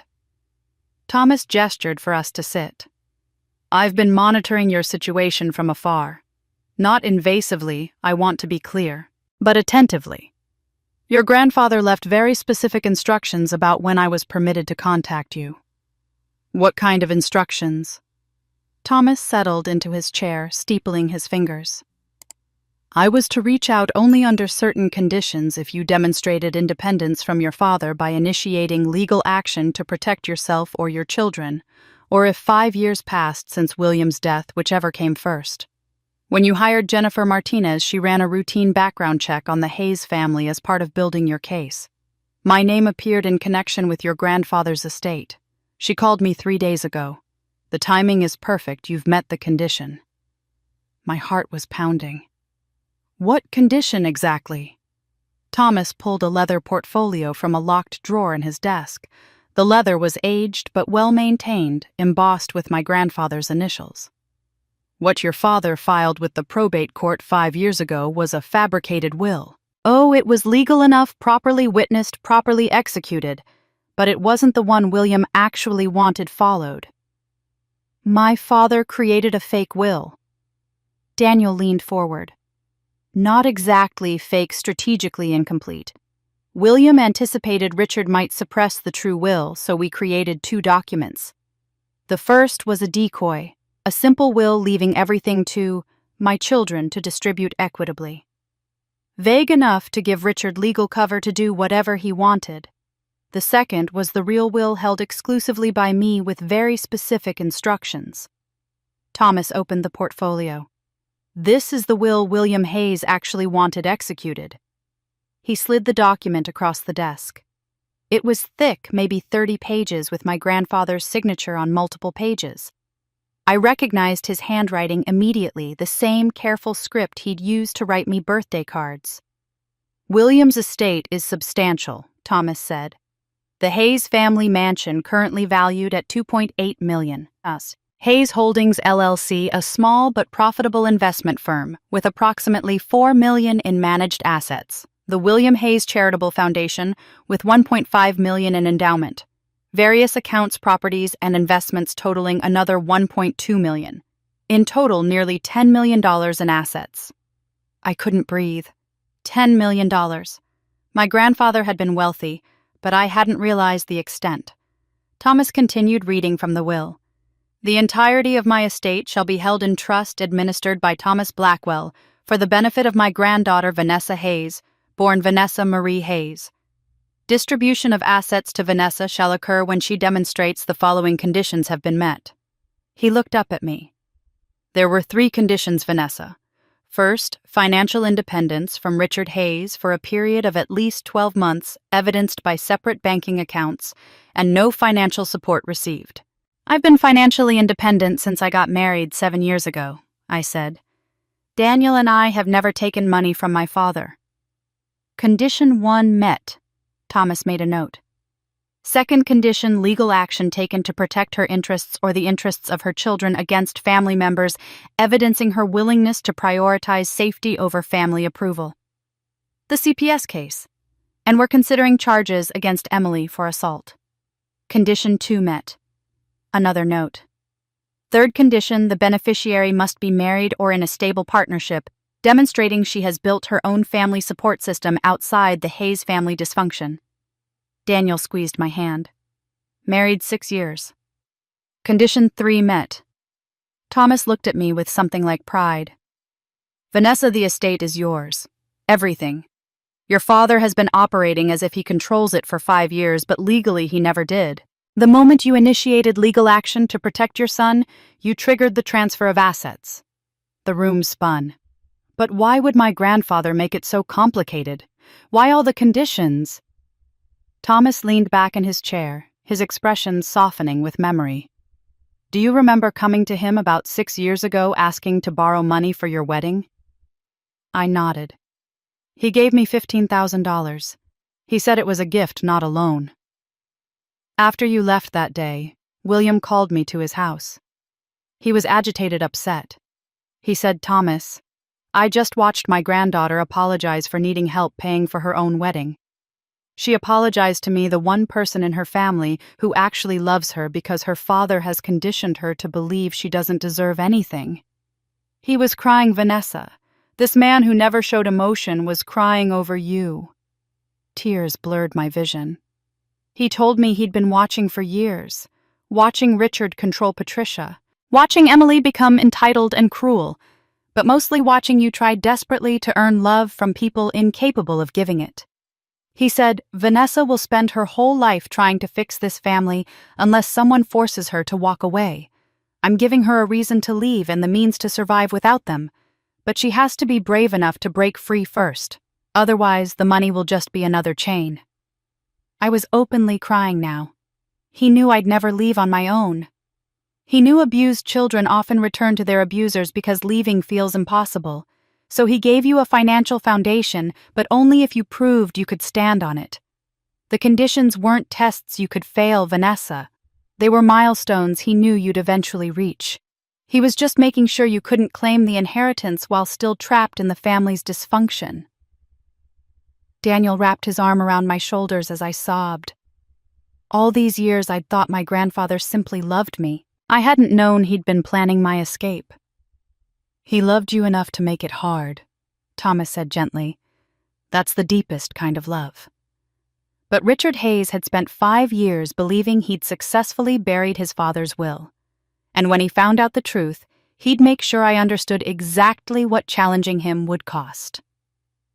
The day after meeting with Thomas Blackwell, Jennifer Martinez called an emergency strategy session. She'd assembled her paralegal, a law clerk, and had prepared what she called the war room. Daniel and I arrived to find her conference table covered in organized folders, each labeled with a different aspect of our case. We're building something comprehensive here, Jennifer said, gesturing to the files. Margaret's recording and incident report from the preschool, that's pattern evidence. The medical report and photos from the pediatrician you took your son to after Christmas, that's documentation of the assault. The CPS correspondence that proves the false report. Emily's financial records showing $180,000 in debt, that's motive. and Thomas Blackwell's affidavits regarding the suppressed will that proves your father's fraud. She spread out a timeline on the table, color-coded and detailed. Here's the strategy. We're filing a multi-pronged approach. First, a restraining order against Emily for assault and harassment. Second, we're pursuing criminal charges for filing a false CPS report that's a misdemeanor, but it's still on record. Third, a civil suit against your father for fraudulent concealment of the will. And fourth, we're preparing for what will likely be Emily's criminal trial. The DA is reviewing the assault charge now. I expect they'll prosecute. How long will all this take? I asked. 4 to 6 months, realistically. Maybe longer if your father fights the will claim, which he will. Jennifer leaned forward. But there's something else we need to do. If Emily hit your baby and hit a child at the preschool 8 years ago, there are probably others. We need to find them. Pattern evidence is powerful. She suggested I do something that terrified me: tell my story publicly. Not all of it, not the will or the private details, but enough to ask if anyone else had experienced similar behavior from Emily. Jennifer and I drafted a carefully worded statement over the next 2 days. It went through 7 revisions before we posted it. On Christmas Eve, my sister assaulted my infant son at a family dinner. I've since learned this wasn't the first time she's been violent with children. If you've had concerning experiences with Emily Hayes, particularly involving children, please contact my attorney, Jennifer Martinez, at the number below. Your information will be kept confidential unless you choose to come forward publicly. I hit post with shaking hands, expecting maybe silence or backlash. Instead, my phone started ringing within an hour. By the end of the week, 12 women had contacted Jennifer. 12 mothers and former colleagues with documented incidents. Emily grabbing children at playgrounds, Emily yelling at kids in stores, Emily making cruel comments to pregnant women, Emily being asked to leave children's birthday parties. Each story added another piece to the mosaic of who my sister really was. But as the case built momentum, something else was building too, tension in my marriage that I didn't know how to name. It started small. Daniel began showing up at my therapy sessions with Dr. Morris sitting in the waiting room and then asking if he could join just to understand what you're processing. Then he started reviewing my social media before I posted anything. Just to make sure it can't be used against you, he'd say. He attended every meeting with Jennifer, even when she gently suggested I might want attorney-client privilege for certain discussions. I told myself he was being protective, supportive. He was on my side in a way my family never had been. But slowly, uncomfortably, I realized I wasn't leading my own case anymore. Daniel was. The breaking point came when Jennifer mentioned during a routine call that Daniel had reached out to one of her colleagues. He was asking about more aggressive representation, wanted to know if I was being too cautious with strategy. My blood went cold. What? I'm not offended, Jennifer said quickly. Clients often get second opinions, but he didn't mention it to you. That night, I confronted Daniel. You contacted another lawyer without telling me to see if Jennifer wasn't aggressive enough. He looked caught off guard. I was just being thorough, making sure we're not missing anything. It's my case, Daniel. My family. My decisions to make. And I'm trying to help you make the right ones. His voice rose, frustration breaking through. Your family is dangerous. If I don't stay on top of every detail, they'll find a weakness and exploit it. I'm protecting you. By taking over my life, the words came out sharper than I intended. You're at my therapy sessions. You approve my social media. You're in every lawyer meeting. You're researching other lawyers behind my back. When did supporting me become controlling me? That's not fair. I'm not your father. No, but you're treating me like I can't make my own decisions. We went to bed angry that night, the first time in 6 years of marriage. The next day was worse: cold politeness, careful distance, both of us hurt and defensive. By the second day, I was crying in the bathroom while Daniel worked late at the base, clearly avoiding coming home. On the third day, Daniel came home early and found me in the kitchen. Can we talk? I nodded, bracing for another fight. Instead, he sat down and said, "I talked to my therapist on base. She pointed out something I didn't want to see. I've been treating you like a civilian who needs extraction instead of a partner with agency." I blinked, surprised. When I watch you suffer, when I see your family attacking you, I feel helpless. And I'm not good with helplessness. In the military, the way I deal with threats is to control every variable, manage every detail, eliminate risk before it becomes danger. But you're not a mission, Ash. You're my wife. And by trying to protect you from every possible threat, I'm taking away your power in a situation where you desperately need it back. Tears spilled down my cheeks. I need you beside me, not in front of me. I know. I'm sorry. He reached across the table and took my hand. Tell me what you need. What does supporting you actually look like? We talked for 2 hours. We agreed on boundaries. Daniel would attend meetings only when I invited him. I would make final decisions on legal strategy even if he disagreed. We'd check in weekly about whether he was supporting or managing, and he'd back off my therapy sessions unless I specifically asked him to join. This is your fight, he said. I'm your backup, not your commander. It wasn't a perfect resolution. Old patterns don't disappear overnight. But it was real growth, painful and necessary. Our marriage became stronger because we chose to grow through this crisis instead of letting it fracture us. But while we were rebuilding trust, Emily was planning her most desperate move yet, one that would cross from vindictive into criminal. 3 weeks after Daniel and I set new boundaries in our marriage on a Tuesday morning in early February, Emily made her most desperate move yet. Daniel had left for the base an hour earlier. I was in the living room with my son building a tower of blocks that he kept gleefully knocking down, both of us laughing. It was one of those perfect moments of ordinary motherhood that I'd fought so hard to protect. Then the doorbell rang. Through the window, I saw a woman in business casual clothing, gray slacks, white blouse, a lanyard with what looked like an official badge. She carried a clipboard and wore an expression of professional concern. I didn't recognize her. "Mrs. Reed?" she called through the door. "I'm Karen Miller from Child Protective Services. I need to speak with you about your case. We have some concerns that need immediate attention." My stomach clenched. Sandra Chen was my assigned caseworker, and she'd closed my case 2 weeks ago with a letter stating all allegations were unfounded. Why would a different CPS worker be here? "I have a caseworker already," I said through the door. "Sandra Chen. I know this is unexpected, but there's been a development. We need to conduct an immediate welfare check. It's urgent, Mrs. Reed. Please open the door." Something felt wrong. CPS workers usually called ahead, and this woman's tone was too aggressive, too insistent. But I also knew that refusing to cooperate with CPS looked suspicious, could be used against me. My hand trembled as I opened the door with the chain lock still engaged. The woman held up her badge. It looked official at a glance, laminated with a seal. "I need to see the child, right now." Her urgency felt manufactured, performative. But years of conditioning to comply with authority had me reaching for the chain lock. As I slid it open, she pushed past me with shocking force, nearly knocking me off balance. I turned and my blood turned to ice. It was Emily, a wig, shoulder-length brown hair instead of her blonde, glasses with thick frames. But unmistakably my sister, standing in my living room holding a clipboard with photocopied CPS letterhead that looked like it had come from a home printer. The badge dangling from her neck was a crude fake, probably made from a template she'd found online.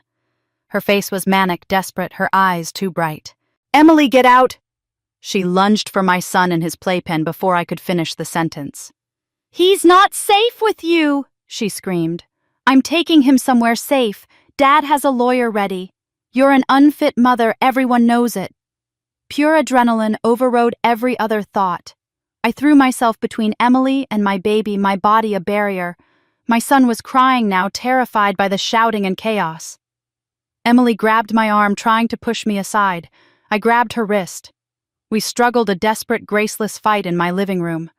I lunged for my phone on the couch, but Emily slapped it from my hand, sending it skittering under the coffee table. "Give him to me." Emily's voice was breaking. "I deserve this. I deserve a baby. You don't even appreciate him. Get away from my son!" I shoved her hard, putting myself directly between her and the playpen. My son's screams filled the room. Then suddenly my front door crashed open. Maria Santiago. My next-door neighbor, a woman I'd exchanged maybe 20 words with in 2 years of living here, charged in with her teenage son, Miguel, right behind her. "I called 911, Maria shouted. "Get away from her!" Emily froze her hand, still reaching toward the playpen. Miguel had his phone up, filming everything. Emily's eyes went wide as she realized she was being recorded in disguise in my house, caught in the act. "Maria," I gasped. "I've been watching your house since that CPS lady came weeks ago," Maria said rapidly, positioning herself beside me, another barrier between Emily and my son. "You looked so scared that day.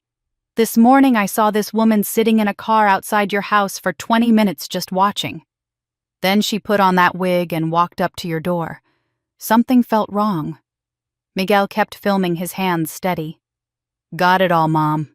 Her breaking in, trying to grab the baby, everything."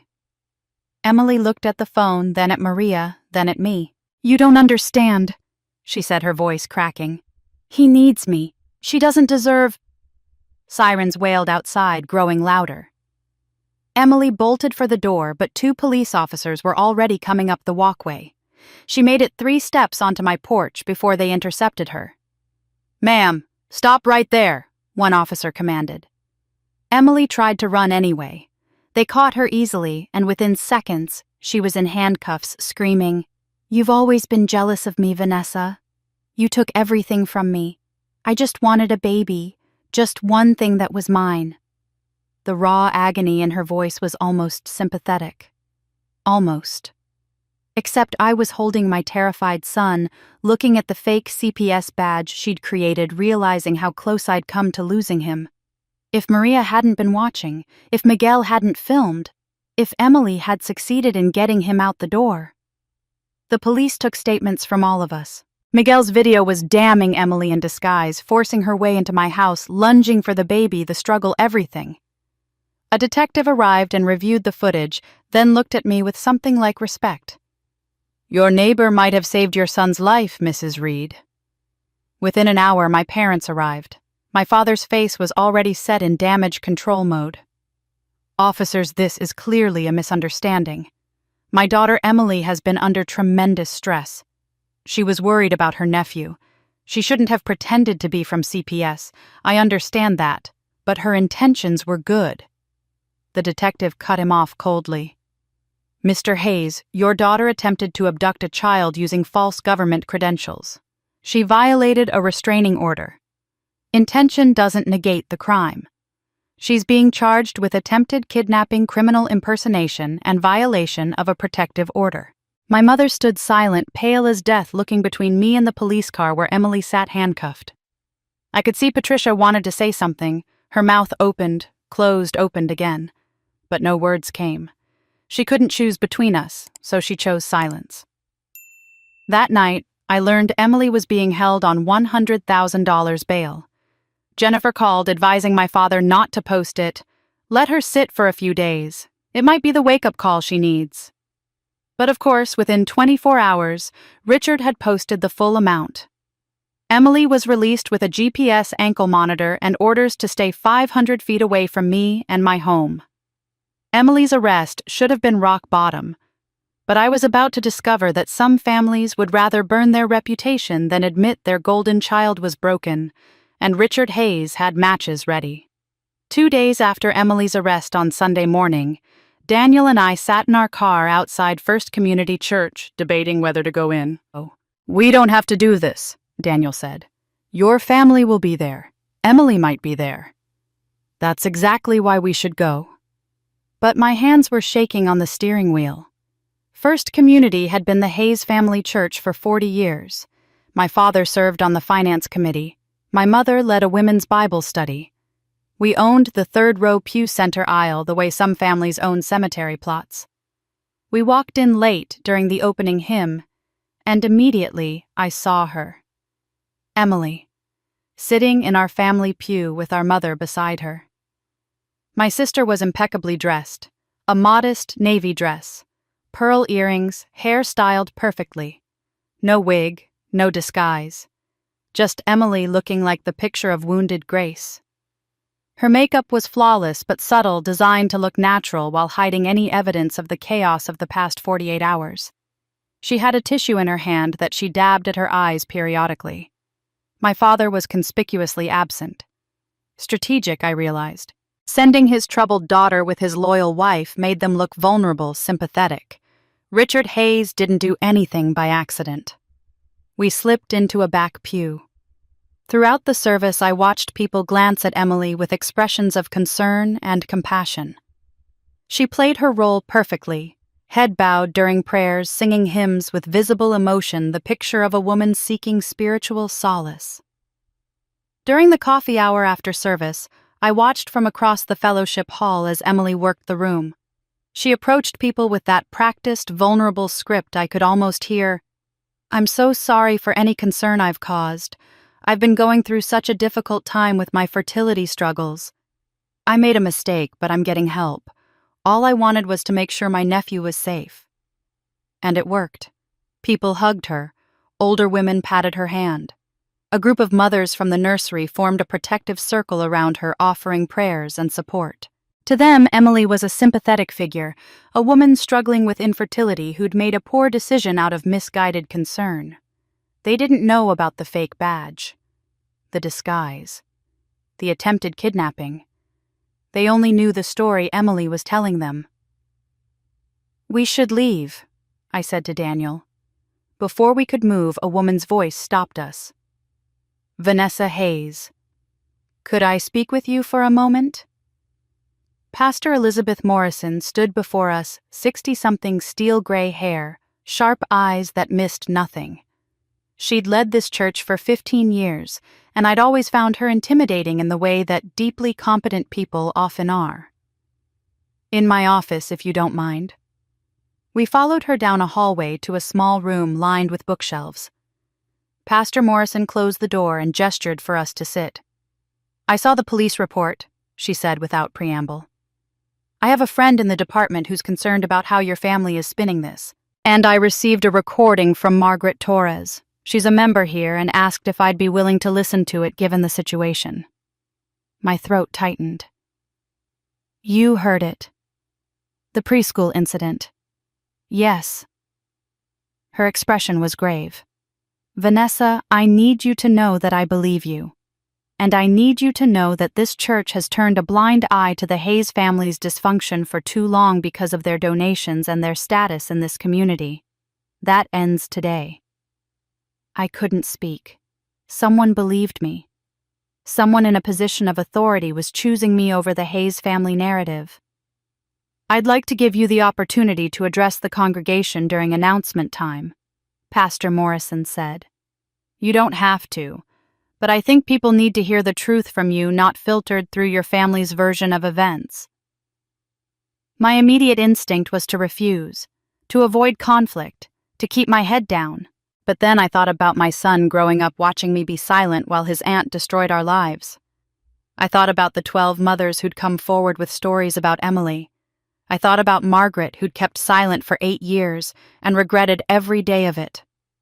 "Yes," I heard myself say. "I'll do it." 10 minutes later, I stood at the front of the church holding a microphone that felt impossibly heavy. 150 people stared at me. Emily sat frozen in the third row, her face already hardening as she realized what was about to happen. My voice shook when I started, but I forced the words out. "Many of you know my family. You've admired us, maybe envied us. The Hayes family looks perfect from the outside, but that perfection has a cost, and I've paid it my whole life." I saw people exchange uncomfortable glances. This wasn't what happened during announcement time. This wasn't Sunday morning appropriate. On Christmas Eve, my sister Emily slapped my 10-month-old son across the face because he was crying. 20 people witnessed it. Not one person intervened. Not one person defended a baby who'd been struck by an adult. The silence in the room was absolute. 2 weeks later, Emily filed a false report with Child Protective Services accusing me of being an unfit mother.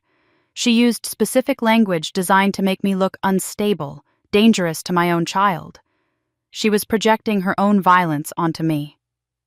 I saw my mother's face crumbling, but I kept going. 2 days ago, Emily disguised herself as a CPS worker, fake badge, fake credentials, fake authority. She forced her way into my home and tried to take my son. She was arrested for attempted kidnapping, criminal impersonation, and violating a restraining order. Someone in the back gasped. I saw shock rippling through the congregation. I'm not telling you this for sympathy. I'm telling you because secrets protect abusers. For anyone here who's experienced family violence, who's been told to keep the peace or not make waves, who's been convinced that maintaining appearances matters more than safety, I see you. And I'm done being silent. My hands steadied as I found my rhythm. This isn't the first time Emily has hurt a child. 8 years ago, she was fired from Little Sprouts preschool for striking a 3-year-old boy. There's documentation, incident reports, audio recordings, witness statements.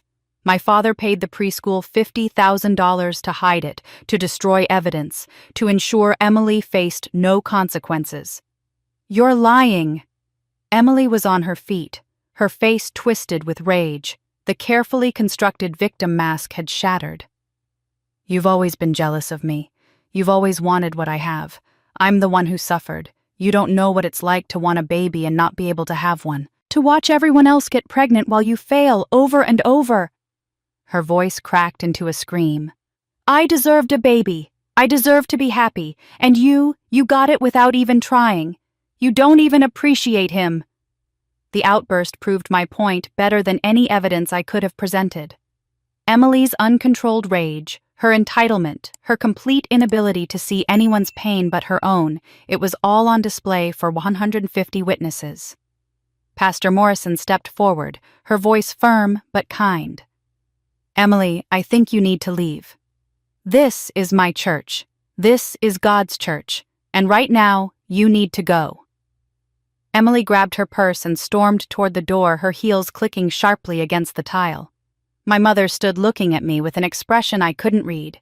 Pain, shame, something close to pride maybe, before hurrying after Emily. The congregation sat in stunned silence. Then slowly Maria Santiago stood up from where she'd been sitting in the back. I was there 2 days ago. I saw Emily try to take Vanessa's baby. Everything Vanessa said is true. One by one others stood, a woman I didn't recognize. Emily screamed at me at Target when my toddler was crying. Another, she made cruel comments to me when I was pregnant. A former co-worker of Emily's, she was fired from my office for throwing things during a baby shower. The truth was spreading like light through darkness. The church confrontation stripped away Emily's victim mask, but it also set Richard Hayes into action. And a man who'd spent 40 years controlling his family's image wasn't about to let his daughter destroy it. 3 days after the church confrontation, a thick envelope arrived by courier. Inside was a letter on expensive letterhead from Crawford & Associates, my father's corporate law firm. The language was formal, cold, meticulously crafted. Settlement offer in the matter of Hayes family dispute, the header read. I sat at my kitchen table reading it 3 times, each time feeling more conflicted. $500,000, paid immediately in a lump sum into an account of my choosing. In exchange, I would drop all legal action against Emily, sign a non-disclosure agreement regarding family disputes, and agree to resume normal family relations. There was also a clause requiring me to make a joint public statement with Emily describing the Christmas incident as a misunderstanding blown out of proportion by stress and miscommunication. The letter concluded, "This offer is made in the best interest of family unity and the well-being of all parties, particularly the minor child who would benefit from a united, peaceful family environment." $500,000. More than Daniel made in 2 years. Enough to secure my son's college education completely. Enough to expand the foundation work I wanted to do. Enough to never worry about money again. I called Jennifer immediately. "It's a lot of money," she said carefully. And I can't tell you what to decide. But I can tell you what this offer means. Your father knows the will case is solid. He knows Emily's criminal charges are serious. And he knows public opinion is turning against them after what happened at the church. This is desperation money, Vanessa. He's trying to buy silence before this gets any worse for them. But it's still life-changing money. It is. And only you can decide if it's worth what you'd have to give up to accept it. Jennifer paused. What would you have to do? You'd have to publicly say Emily didn't assault your son. You'd have to pretend the attempted kidnapping was reasonable concern. You'd have to sign away your right to ever tell the truth about your family. And you'd have to let Emily face no consequences for putting your child in danger. Is that worth $500,000? When she put it that way, my stomach turned. But the old conditioning was strong. Take the money, stop causing trouble, keep the peace. It was the same pattern that had controlled me for 35 years, just dressed up with more zeros. There's a condition, I told Jennifer after reading further. Emily wants to apologize in person before I sign. My father says it demonstrates her genuine remorse and growth. Jennifer snorted. Of course he does. Vanessa, this is theater. They want you in a room where they can manipulate you emotionally. I want to hear what she has to say. It surprised me to realize I meant it. Part of me needed to see if Emily was capable of real accountability, or if this was just another performance. Daniel was more skeptical. I want to be there. I want to see her try to manipulate you with her crocodile tears. 2 days later, we met at Jennifer's law office conference room. Emily arrived with Patricia and a woman I didn't recognize, mid-40s kind face, carrying a leather portfolio that screamed therapist. Emily's therapist, I realized. 1 week of therapy sessions to demonstrate she was getting help. Emily looked smaller somehow, thinner. Her eyes were rimmed with red like she'd been crying, though her makeup was still perfect. She sat across from me, our mother beside her, the therapist at the end of the table like a referee. Vanessa. Emily began, her voice soft and trembling. I'm so sorry for how my actions made you feel. There it was, immediately deflection. Not, I'm sorry for what I did, but I'm sorry for how you feel. I was in a really dark place with my fertility struggles, Emily continued. I don't know if you can understand what that's like, spending years trying to have a baby, failing over and over, watching everyone else get pregnant so easily. It's been devastating. I wasn't in my right mind. I should have handled things better. Every sentence was carefully constructed to shift focus from her actions to her suffering. Not, I was wrong to hit your baby, but I was suffering, so I handled things badly. I hope we can move past this for the sake of family, Emily said, her eyes filling with tears. I'm getting help. I'm in therapy now. She gestured to the woman beside her. Dr. Reeves has been helping me process my trauma around infertility.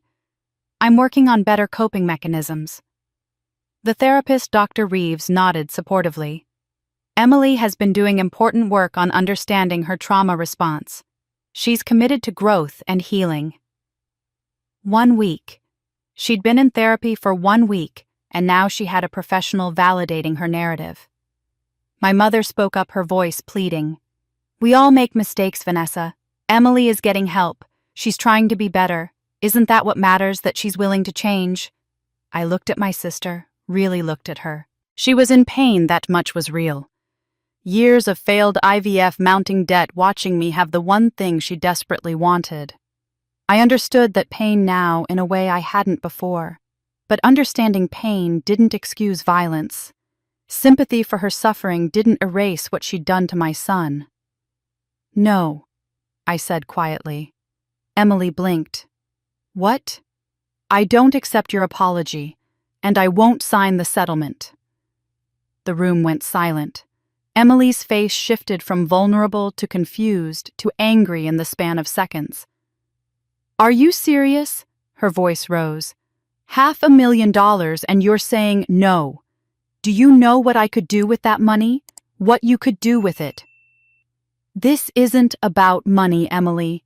You hit my child. You filed false reports to CPS. You disguised yourself and tried to kidnap him from my home. Those are crimes. And every single time someone lets you avoid consequences, every time dad pays someone off, every time mom makes excuses, every time you're allowed to cry your way out of accountability, you hurt someone else. I'm breaking that pattern. Patricia began crying. Vanessa, please. Think about family. Think about your sister. She needs us. I turned to my mother, and something in me that had been breaking for months finally snapped clean through.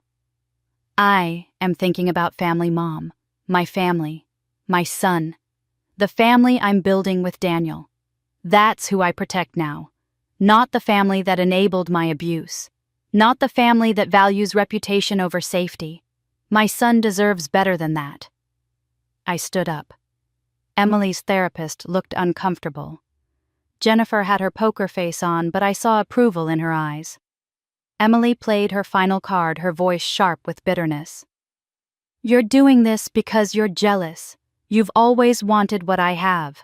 You can't stand that I'm the successful one, the pretty one, the one everyone loves. I stopped at the door and looked back at my sister. Emily, I don't want what you have.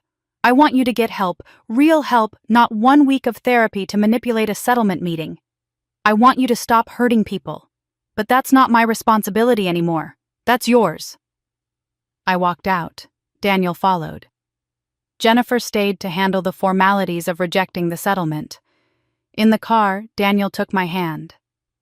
You okay? I chose justice over peace. I'm not sure if that makes me strong or stupid. It makes you a mother protecting her child. He squeezed my fingers. And it makes you brave. Vanessa had chosen justice over peace, but justice meant a public trial, and Richard Hayes wasn't going to let his family's secrets spill into a courtroom without a fight. 2 weeks after I walked out of that settlement meeting, I walked into a courtroom. The County Superior Court building was imposing, all marble and high ceilings, the kind of architecture designed to remind you that justice is serious business. Daniel held my hand as we walked through security past a cluster of reporters who shouted questions I didn't answer into courtroom 4, where my sister would face criminal charges for what she'd done to my son. The courtroom was packed, every seat filled. Local media in the back rows, notebooks ready, community members who'd been following the case. People from church. Hayes family supporters sitting on one side, their expressions ranging from concerned to hostile. And people who'd come forward with their own stories about Emily sitting on the other side, a silent show of solidarity. Emily sat at the defense table in a conservative navy suit, her hair pulled back, minimal makeup. She looked smaller than I remembered, diminished. Her attorney, Gerald Simmons, was everything my father's money could buy. Expensive suit, practiced. Smile, the kind of lawyer who made a living convincing juries that wealthy people's mistakes were understandable lapses rather than crimes. The prosecution table held District Attorney Rebecca Ortiz, a woman in her 50s, known for taking child abuse cases seriously. Jennifer had told me Ortiz had a reputation for being thorough, uncompromising, and very good at her job. The charges were read: assault on a minor elevated to a felony due to the victim's age, attempted kidnapping a felony, criminal impersonation of a government official, also a felony. Each charge carried significant prison time. Rebecca Ortiz stood for her opening statement, and the courtroom went silent. This is a case about a pattern of violence against children enabled by family wealth and status finally being held accountable. Her voice was clear, authoritative, the voice of someone who'd stood in front of juries hundreds of times. Emily Hayes has hurt children before. 8 years ago, she was fired from Little Sprouts preschool for striking a 3-year-old child. That incident was documented with audio recordings and witness statements. But that child never got justice because Emily Hayes' father paid $50,000 to make the evidence disappear. I watched the jury, 7 women, 5 men ranging from their 20s to their 60s. Several took notes. The defendant received fertility treatments over several years. Ortiz continued. Medical professionals documented concerning behavior, obsessive ideation about pregnancy, inappropriate anger toward pregnant women and mothers.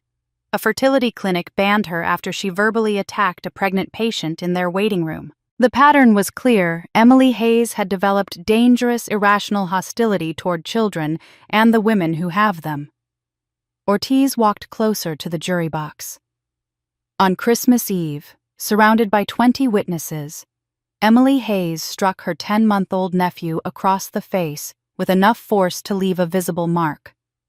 When that assault didn't result in consequences, when her family chose to protect her instead of the child, she escalated.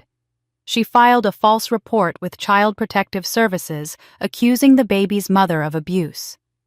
When that didn't work, she took the most desperate, dangerous step. She disguised herself as a government official and attempted to physically remove that child from his home. This isn't a one-time mistake. This is a pattern of escalating violence against the most vulnerable victims, and it's time for accountability. She sat down. The jury looked at Emily with new eyes. Gerald Simmons stood for the defense, and his entire demeanor was different, softer, more sorrowful, designed to evoke sympathy. Emily Hayes is a woman in crisis, he began. For 5 years, she underwent fertility treatments, spending her savings, taking loans, desperately trying to have a child. 5 times she endured the physical pain of IVF. 5 times she experienced the devastating loss when those treatments failed. The psychological toll was immense. Medical professionals will testify that infertility trauma can cause depression, anxiety, even irrational behavior. He paused, looking at the jury with genuine seeming compassion. Did Emily make mistakes? Yes. Does she regret them deeply? But the prosecution wants you to see a monster. I'm asking you to see a human being in pain who made terrible decisions but needs help, not prison. This is a woman who needs therapy, not a felony conviction that will destroy her life forever. It was effective. I saw a few jurors nodding slightly, their expressions softening. Then it was my turn to testify. Walking to the witness stand felt surreal. I placed my hand on the Bible, swore to tell the truth, and sat down facing the courtroom. Emily wouldn't look at me. She stared at the table, her attorney's hand on her shoulder, in a gesture that was probably supposed to look supportive but read as controlling. Rebecca Ortiz approached me with a kind smile. Mrs. Reed, can you tell us what happened on Christmas Eve? I took a breath and began. I recounted the dinner, the babies crying, the judgmental comments from my mother and aunt. I described Emily's escalating agitation, her sudden grab across the table, and then the hardest part, the moment her hand connected with my son's face. What did you hear? Ortiz asked. A slap, a sharp crack, and then my son screaming.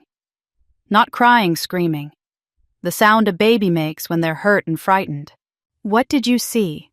A red mark on his cheek, the outline of her hand.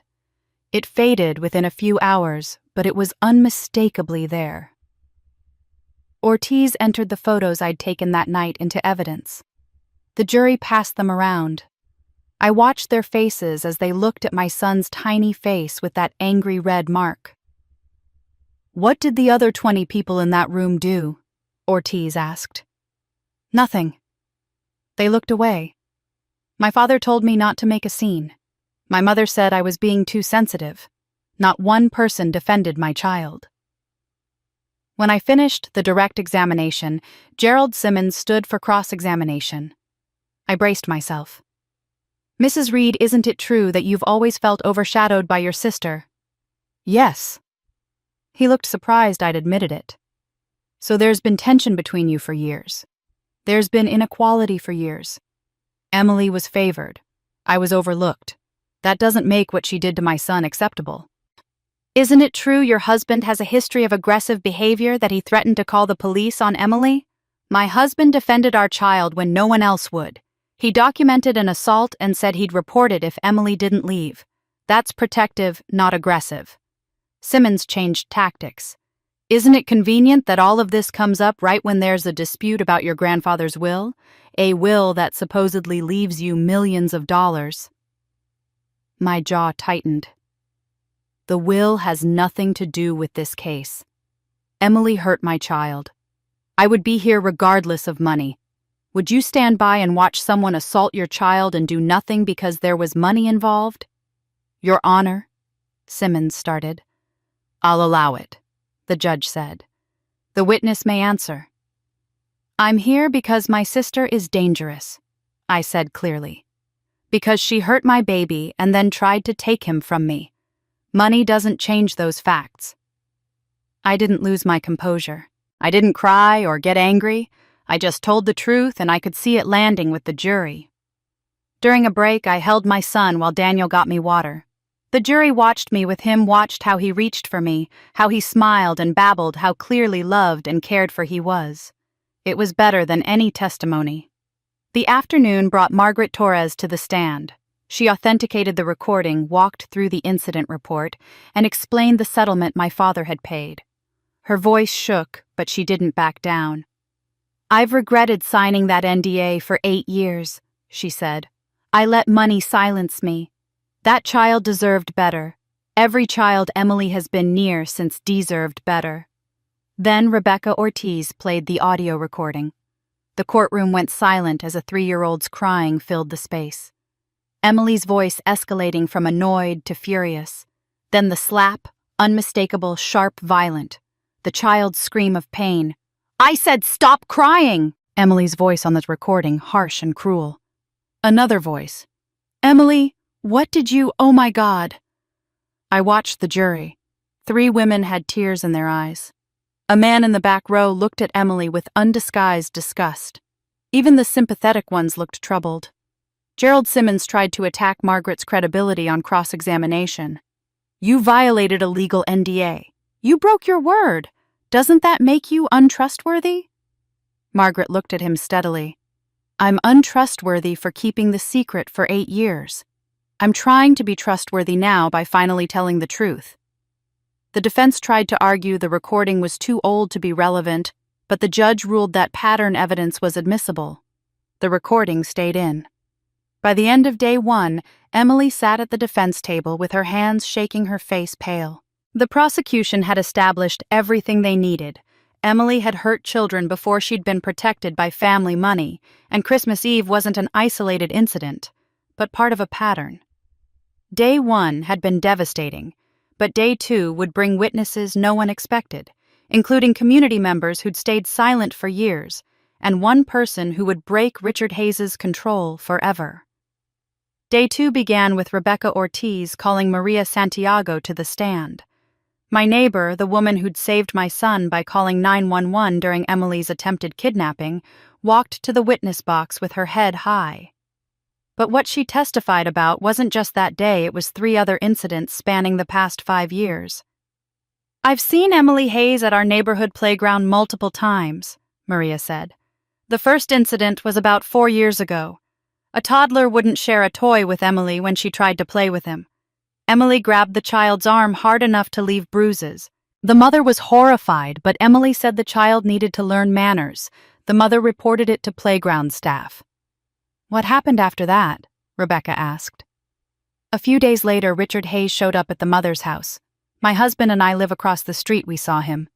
The woman wouldn't say what was discussed, but suddenly she was saying the bruises were from something else and Emily had been misunderstood. A month later, they moved out of the neighborhood. The jury took notes.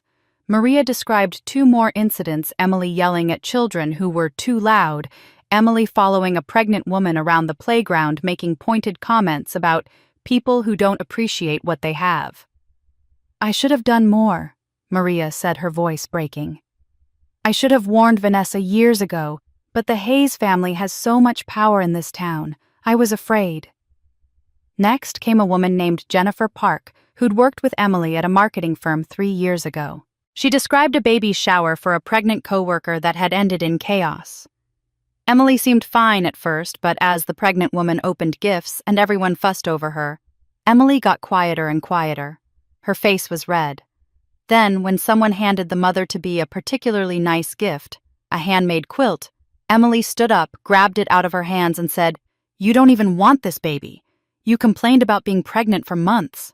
Then she stormed out. Was that the end of it? Rebecca asked. No. She came back an hour later and apologized, saying she'd been having a bad day. But everyone was uncomfortable around her after that. She left the company a few weeks later.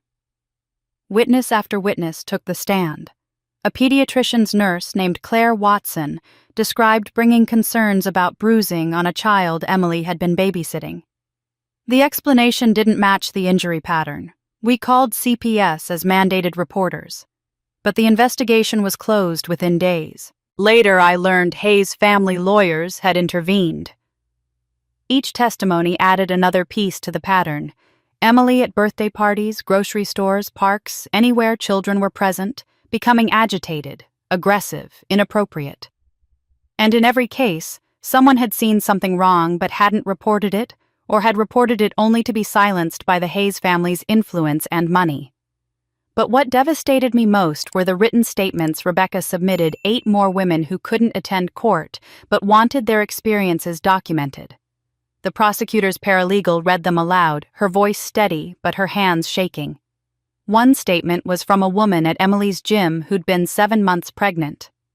Emily made comments every time she saw me. Must be nice to get fat and have everyone praise you for it. Some women don't deserve to be mothers. I hope you appreciate what you have because some of us would kill for it. The gym management asked me to work out at different hours to avoid her. Another from a mother's group Emily had briefly joined. She lasted 3 meetings. She spent the entire time talking about her fertility struggles and making passive-aggressive comments about how lucky we all were. When one woman mentioned her baby keeping her up at night, Emily said, "You're complaining I'd give anything to be kept up by a baby. You're so ungrateful." We asked her not to come back. The most chilling statement came from a woman named Rachel Chen, who'd attended a fertility support group with Emily 4 years ago.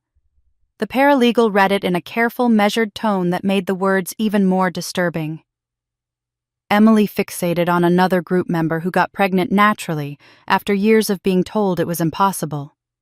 Emily started stalking her social media, commenting on every post.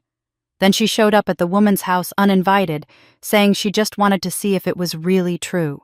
When the pregnant woman asked her to leave, Emily said, "Some people don't deserve miracles. God makes mistakes sometimes."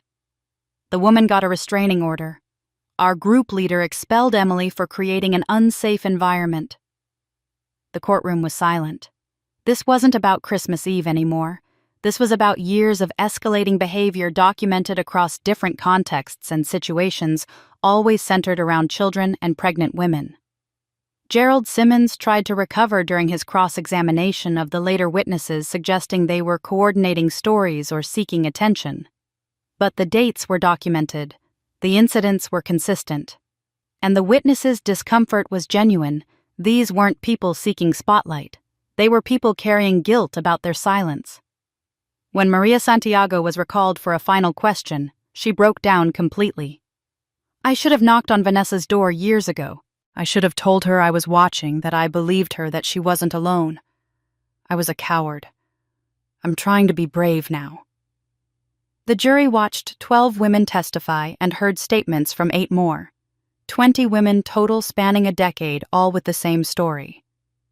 Emily Hayes was dangerous around children. Everyone knew it, and everyone stayed silent because the Hayes family was too powerful to fight.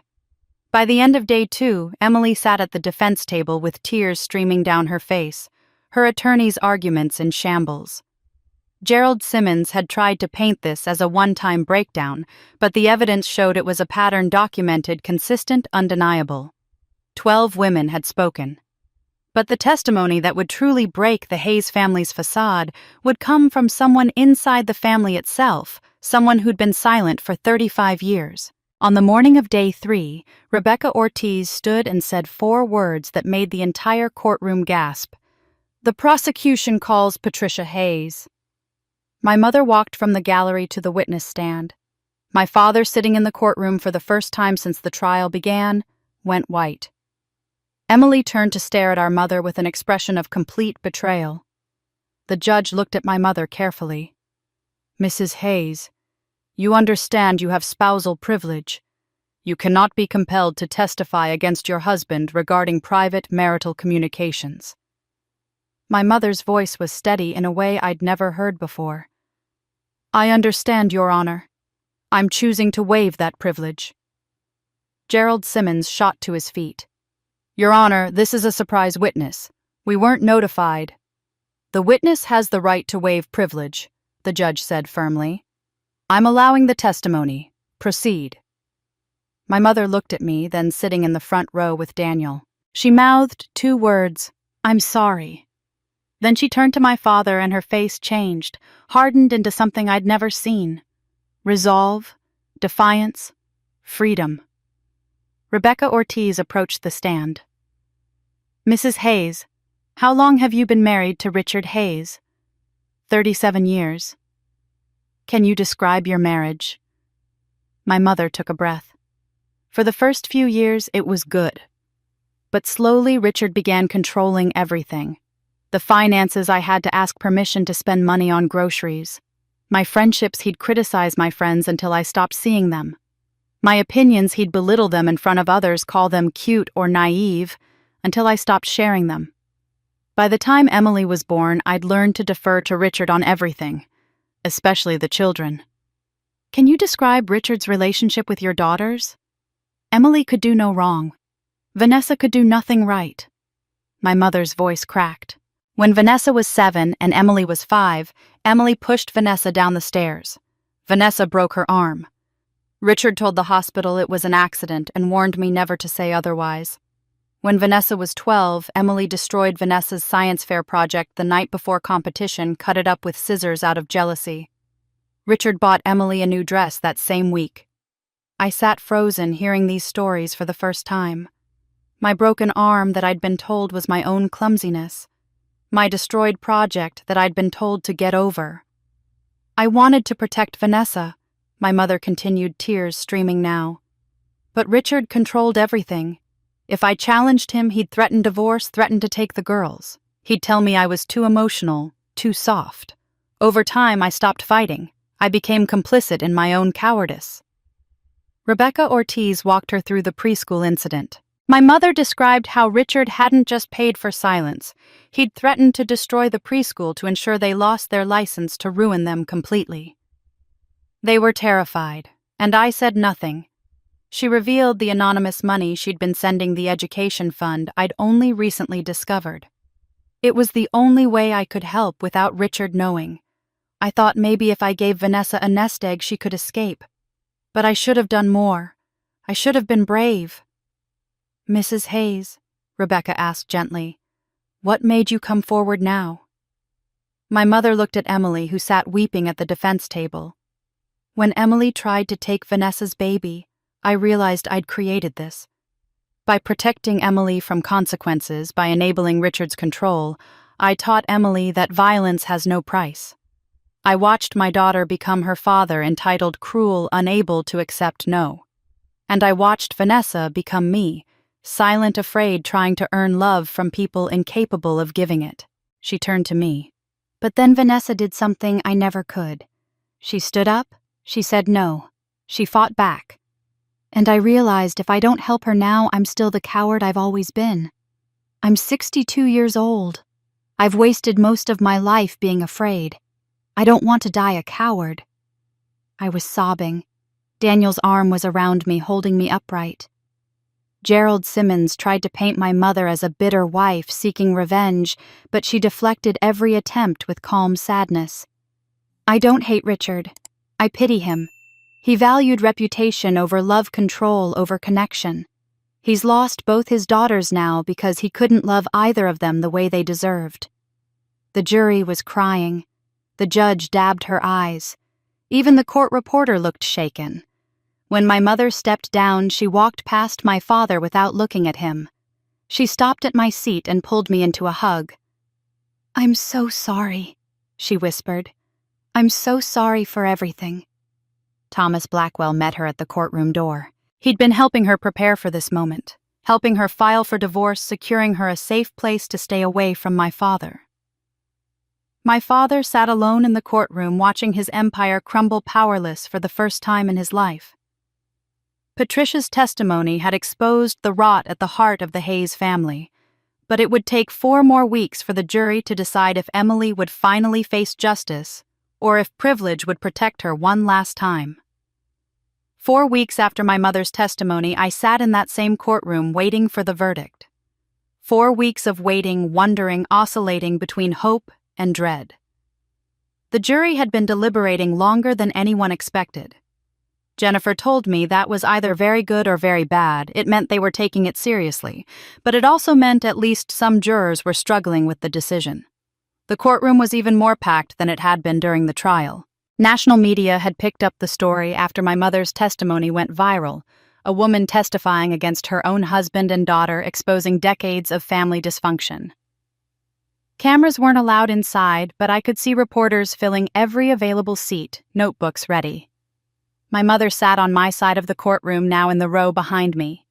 My father sat on the opposite side alone, his expensive lawyer beside him, but no one else. Emily sat at the defense table in the same navy suit she'd worn every day of the trial, her face pale and drawn. The jury filed in. I tried to read their faces, but couldn't. The foreman, a woman in her 50s who'd taken meticulous notes throughout the trial, handed a paper to the bailiff. The judge reviewed it, her expression neutral. "Has the jury reached a verdict?" "We have, Your Honor." "In the matter of the state versus Emily Patricia Hayes on the count of assault on a minor, how do you find—" "We find the defendant guilty." Emily made a sound like she'd been punched. "On the count of attempted kidnapping, how do you find—" "We find the defendant guilty." "On the count of criminal impersonation of a government official, how do you find—" "We find the defendant guilty." Emily collapsed into her chair, her shoulders shaking with sobs. Gerald Simmons put his hand on her back, whispering something I couldn't hear. My mother closed her eyes but didn't cry. My father's face remained stone, giving nothing away. The judge thanked the jury and set sentencing for 6 weeks later. Then she addressed Emily. "Given the severity of the convictions and the pattern of escalating behavior documented in this trial, I'm ordering the defendant to remain in custody pending sentencing. Bail is denied." Emily's head snapped up. "What? No, I can go home. I've been out on bail." "Not anymore." The judge's tone was final. "Bailiff, please escort the defendant." As the bailiff approached with handcuffs, Emily turned to look at me. Her face was a mask of rage and devastation. She screamed across the courtroom, "I hope you're happy you destroyed me, all because you couldn't handle that. Dad always loved me more." The courtroom erupted. The judge banged her gavel. "Order! Order in this court!" But Emily wasn't done. As the bailiff tried to guide her away, she kept screaming, "This is all your fault, Vanessa. You were always jealous. You took everything from me." Even now, even after everything, Emily couldn't see it. To her, this wasn't about violence or accountability. It was about sibling rivalry and jealousy. She still believed she was the victim, that my father's love made everything she'd done somehow justified. I didn't respond. I just held Daniel's hand and watched my sister be led away in handcuffs, still screaming, still blaming everyone but herself. In the days after the verdict, the consequences cascaded rapidly. Sandra Chen from CPS sent me a formal letter. "Investigation has determined all allegations were unfounded. Subject appears to provide appropriate care. Case closed with prejudice, meaning it cannot be reopened without substantial new evidence." Jennifer immediately used that document to add another charge to Emily's sentencing hearing, filing a false CPS report, a misdemeanor. But one more nail in the coffin of consequences, Emily had avoided her whole life. Then the district attorney's office announced they were opening an investigation into my father. Obstruction of justice related to the preschool cover-up, witness tampering for threatening the preschool staff, and conspiracy to commit fraud regarding the will suppression. The DA held a press conference explaining that while these charges were harder to prove than Emily's assault, they had substantial evidence thanks to my mother's testimony and Thomas Blackwell's documentation. My father suddenly faced the possibility of criminal charges himself. Within a week, his carefully constructed life began to crumble. Hayes Holdings lost 3 major clients who cited reputation concerns in their termination letters. The church where my family had been prominent members for 40 years asked my father to step down from the finance committee. The country club sent a polite but firm letter suggesting he take a leave from social events until the current situation settles. Jennifer showed me the texts and emails from former friends and business associates. Not one reached out to offer support. They all just quietly distanced themselves, protecting their own reputations by cutting ties with the Hayes name. My father was being erased from the social circles where he'd once held power. Thomas Blackwell called me 10 days after the verdict. "Your father's attorney contacted me. He's ready to discuss transferring the will assets. He's not apologizing. I don't think Richard Hayes is capable of that, but he's capitulating. He knows he's lost." "Why now?" I asked.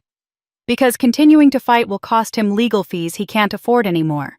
His business is hemorrhaging clients. He's facing a potential criminal investigation.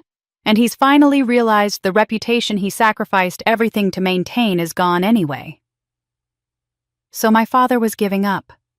Not because he understood what he'd done wrong, not because he regretted the decades of favoritism and enabling, but because he'd calculated that surrender was cheaper than continuing to fight. It should have felt like victory. Instead, it just felt hollow. But the will wouldn't be the only family secret to surface. Because the DA's investigation was about to uncover financial crimes that would cost Richard everything he had left. A week after my father's capitulation, Thomas Blackwell called to schedule the will transfer. "Your father won't be present. He's sending his lawyers with signed documents transferring all claims. I think facing you would be too much for his ego." Daniel and I arrived at Thomas's office on a Thursday morning. My father's lawyers were already there, 2 men in expensive suits who avoided eye contact and handed over a folder thick with documents. No pleasantries, no explanations, just signatures and notary stamps and the mechanical process of transferring nearly $10 million in assets from one person to another. Within 2 hours, I owned the Hayes Mansion, the investment firm, the charitable foundation, $1.2 million in liquid assets sitting in accounts that now bore my name instead of my father's. It should have felt momentous. Instead, it felt surreal, like watching someone else's life unfold in front of me. My father's lawyers left without a word. Thomas closed the conference room door and returned to his desk. "There's one more thing. Your grandfather left something he wanted you to read only after the estate was officially transferred." He pulled a leather portfolio from his desk drawer and removed a sealed envelope. The paper was aged, slightly yellowed, but carefully preserved. My grandfather's handwriting on the front, "For Vanessa, to be opened when she's ready." "He didn't want this to influence your decision to fight," Thomas said softly. "He wanted you to fight because you knew you deserved to, not because he told you to." My hands shook as I opened the envelope. Inside were 3 pages of careful handwriting dated April 2020, 2 weeks before my grandfather died. I recognized his script immediately, the same elegant penmanship he'd used to write me birthday cards every year until his death. I read it aloud, my voice breaking almost immediately. "My dearest Vanessa, if you're reading this, it means you found your strength. I always knew it was there, buried under years of being told you weren't enough. But strength doesn't come from being loved. It comes from choosing to love yourself when others won't." Daniel's hand found mine. I kept reading. I watched Richard break Patricia's spirit year by year. I watched him mold Emily into a reflection of his own entitlement. But mostly I watched him ignore you, my brilliant, kind, overlooked granddaughter, because you weren't convenient to his image of the perfect family. I confronted him many times. He told me to mind my own business. So I did by making you my business. Tears blurred the words. I wiped my eyes and continued. "This will isn't about money, Vanessa. It's about giving you a choice I gave Patricia too late, the choice to walk away with enough resources to survive without them. Your grandmother stayed because she had no options. Your mother stayed for the same reason. I won't let you stay if staying means accepting abuse." My grandfather explained the conditions on the will, financial independence, legal action, to protect myself, building my own family outside the Hayes dysfunction. If you did those things, it meant you'd broken free of the family's control. And only then would you be ready to receive this inheritance without it becoming another chain. He wrote about knowing Richard would try to suppress the will, why he'd used a separate attorney, why he'd made me wait and fight. I knew it would take years for you to become strong enough. I knew that by making the inheritance conditional, I was giving you a reason to stand up that you might not have found for yourself. I'm sorry it had to be this hard, but easy rescue would have kept you dependent. I needed you to save yourself. The final page was the one that broke me completely. Vanessa, I need you to know something. Your father will never say you were always enough. You were never second best. You were overlooked because seeing your goodness made Richard confront his own failures and he couldn't bear it. Emily was easier to love because she reflected his ego back to him. But you, my dear, you were always the better person. I was sobbing now, barely able to read the words. I'm sorry I didn't protect you more when I was alive. I was old and tired, and I made the mistake of thinking Richard would eventually change. He won't. But you will change everything for the next generation. Protect your son the way I failed to protect you. Break the cycle. Use this money to build a life where kindness is valued more than perfection. The last paragraph made me cry so hard I could barely breathe. And know that someone saw you. Someone chose you. Someone loved you exactly as you are. I did. I always did. You were never invisible to me, Vanessa. You were the brightest light in a family that preferred darkness. Shine on, my dear girl. Shine on. I folded the letter against my chest and wept. Daniel was crying. Thomas Blackwell dabbed at his eyes with a handkerchief. For a child who'd spent 35 years being invisible, being seen by one person, really truly seen, was everything.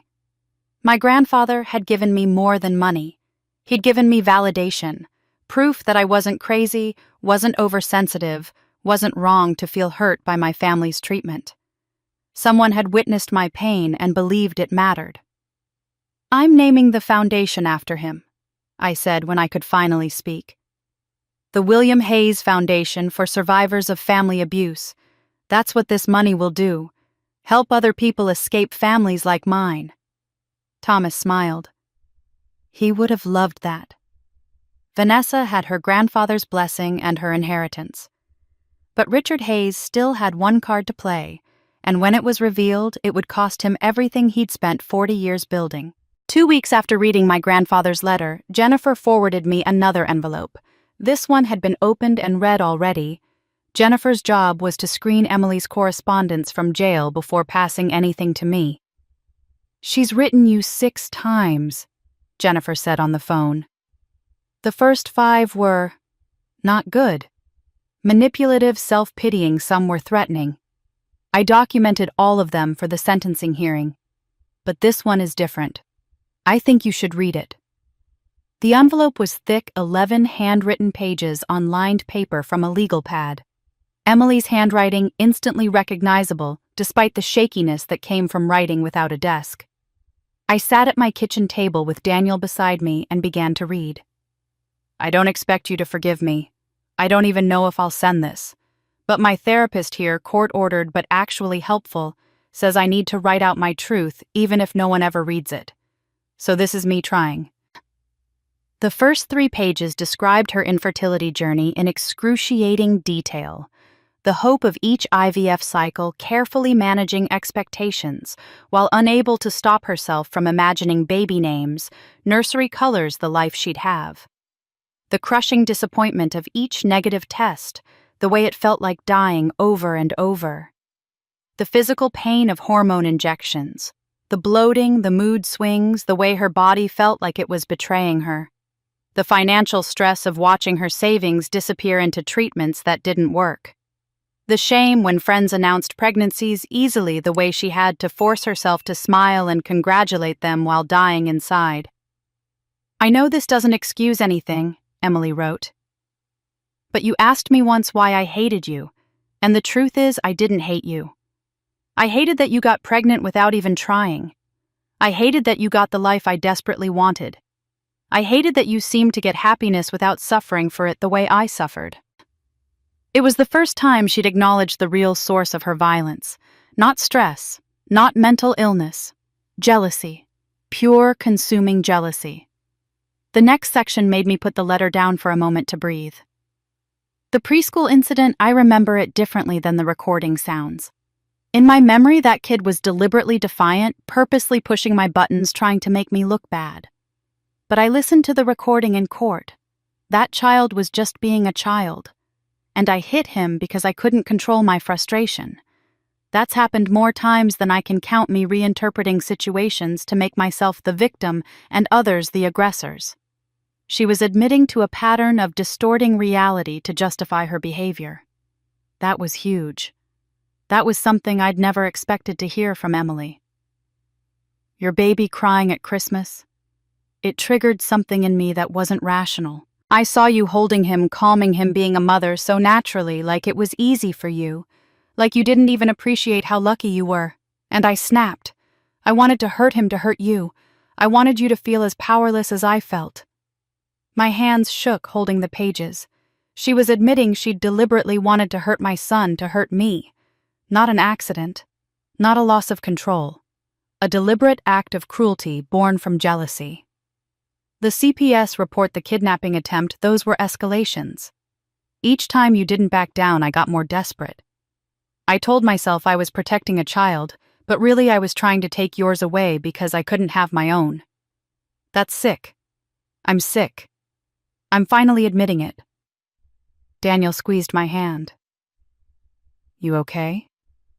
I don't know, I whispered. The final pages were different in tone, quieter, more reflective, almost peaceful in a strange way. I don't know if I'll ever be okay. The therapist says I have deep-seated issues with entitlement, jealousy, and control. She says prison might actually save my life by forcing me to face consequences I've avoided my whole life. I'm scared. But I also know I deserve this.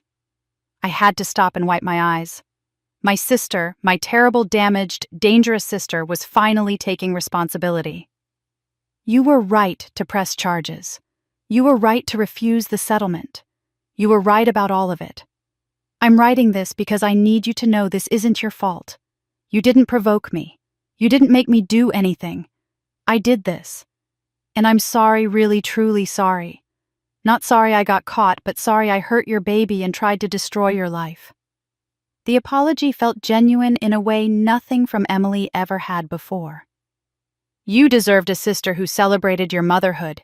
Instead, you got me. I'm going to be in prison for a while, my lawyer says 3 to 5 years minimum. When I get out, I won't contact you. You don't need me in your life. But I want you to know that somewhere I'll be trying to become a person who isn't defined by jealousy and violence. I don't know if I'll succeed. But I'm going to try. The letter ended with a paragraph that made me cry. I hope your son grows up never knowing what I did to him. I hope he grows up in a family where love isn't conditional and violence isn't tolerated. Give him the childhood we never had. Emily. I read the letter 3 times. Each time I felt different things. Anger at everything she'd done. Grief for the sister I'd never really had, for the relationship that might have existed in a different family. And a strange, small compassion for the pain Emily had lived with, pain that didn't excuse her actions but explained them. What are you feeling? Daniel asked gently. Everything, I said. I'm angry at her. I grieve for her. I feel sorry for her. And I also know she needs to face consequences for what she did. All of those things are true at the same time. Emily's letter offered no excuses, just truth. And I realized that forgiving Emily and holding her accountable weren't opposites. They were both acts of love, even when love looked like letting go. 5 days after I read Emily's letter, Jennifer called with news that would complete my father's downfall. The DA and IRS are holding a joint press conference in an hour. You should watch it. I turned on the news and saw IRS Special Agent Victor Morales standing at a podium beside District Attorney Rebecca Ortiz. Behind them were displays showing financial documents, flowcharts, bank statements. "Today we're announcing criminal charges against Richard Hayes," Agent Morales began. "Tax fraud, wire fraud, embezzlement, and obstruction of justice. Our investigation began in January when suspicious financial patterns in Hayes Holdings were reported to authorities. What we uncovered was a systematic pattern of criminal behavior spanning over 15 years. My stomach dropped as he continued. Mr. Hayes siphoned $2.3 million from Hayes Holdings, a company technically owned by a family trust established by his late father, William Hayes. This money was transferred to personal accounts offshore holdings and used to pay settlements that covered up criminal activity, including his daughter's assault on a minor. The tax fraud stems from unreported income and false business deductions. The wire fraud involves systematically moving money between accounts to conceal the embezzlement. The obstruction charges relate to Mr. Hayes's active cover-up of violent crimes committed by family members." Rebecca Ortiz stepped forward. "This investigation started as a civil tax matter, but as we examined the records, we found something worse, Mr. Hayes used corporate funds as a personal slush fund to maintain his family's reputation while enabling dangerous behavior. He paid $50,000 to suppress evidence of child abuse. He threatened witnesses. He used embezzled money to silence victims." The press conference continued for 30 minutes. Every financial crime my father had committed laid out in excruciating detail for the world to see. Within 48 hours, his life imploded. His bank accounts were frozen pending investigation. Hayes Holdings was placed under temporary receivership, while forensic accountants continued their work. Business partners who'd stood by him through Emily's trial suddenly discovered their moral compasses 3 filed lawsuits for breach of fiduciary duty, claiming they'd had no idea company funds were being misused. The country club revoked his membership. The luxury cars he drove were repossessed. They'd been leased through the company, and when payments stopped, the leasing company moved fast. His lawyer sent a terse estimate defending against these charges would cost at least $500,000, possibly more. My father had no liquid assets to pay it. Richard Hayes, who'd spent 40 years building an empire of wealth and reputation, was essentially broke and facing 10 to 15 years in federal prison. My mother thankfully was protected. She'd filed for divorce and legal separation of assets the day after testifying at Emily's trial. Thomas Blackwell had worked quickly to ensure Richard's financial crimes couldn't touch her. She lived in a modest apartment now funded partly by the education money she'd saved and partly by a survivor support network. She'd lost the mansion and the country club, but she'd gained something more valuable: freedom. A week after the charges were announced, my phone rang. Unknown number. I almost didn't answer, but something made me pick up. "Vanessa," my father's voice. Hollow, defeated. "I need your help." I pressed record on my phone. Jennifer had taught me to document everything. "You're violating the no-contact order from Emily's case," I said. "I know. I'm sorry. But I'm desperate." He paused. "I know I wasn't a good father. I know I failed you. But I'm still your father. The DA is offering a plea deal if I cooperate fully and make restitution. But I need access to money to pay what I owe. You control Hayes Holdings now through the will. I'm asking, begging, will you help me?" I'd rehearsed this conversation with Dr. Morris for weeks, knowing it might come. Still hearing my father beg was surreal. "No, Dad." "Vanessa, please. You taught me my whole life that family protects family. You said it constantly. But you never protected me. You protected your image. You protected Emily's reputation even when she was hurting children.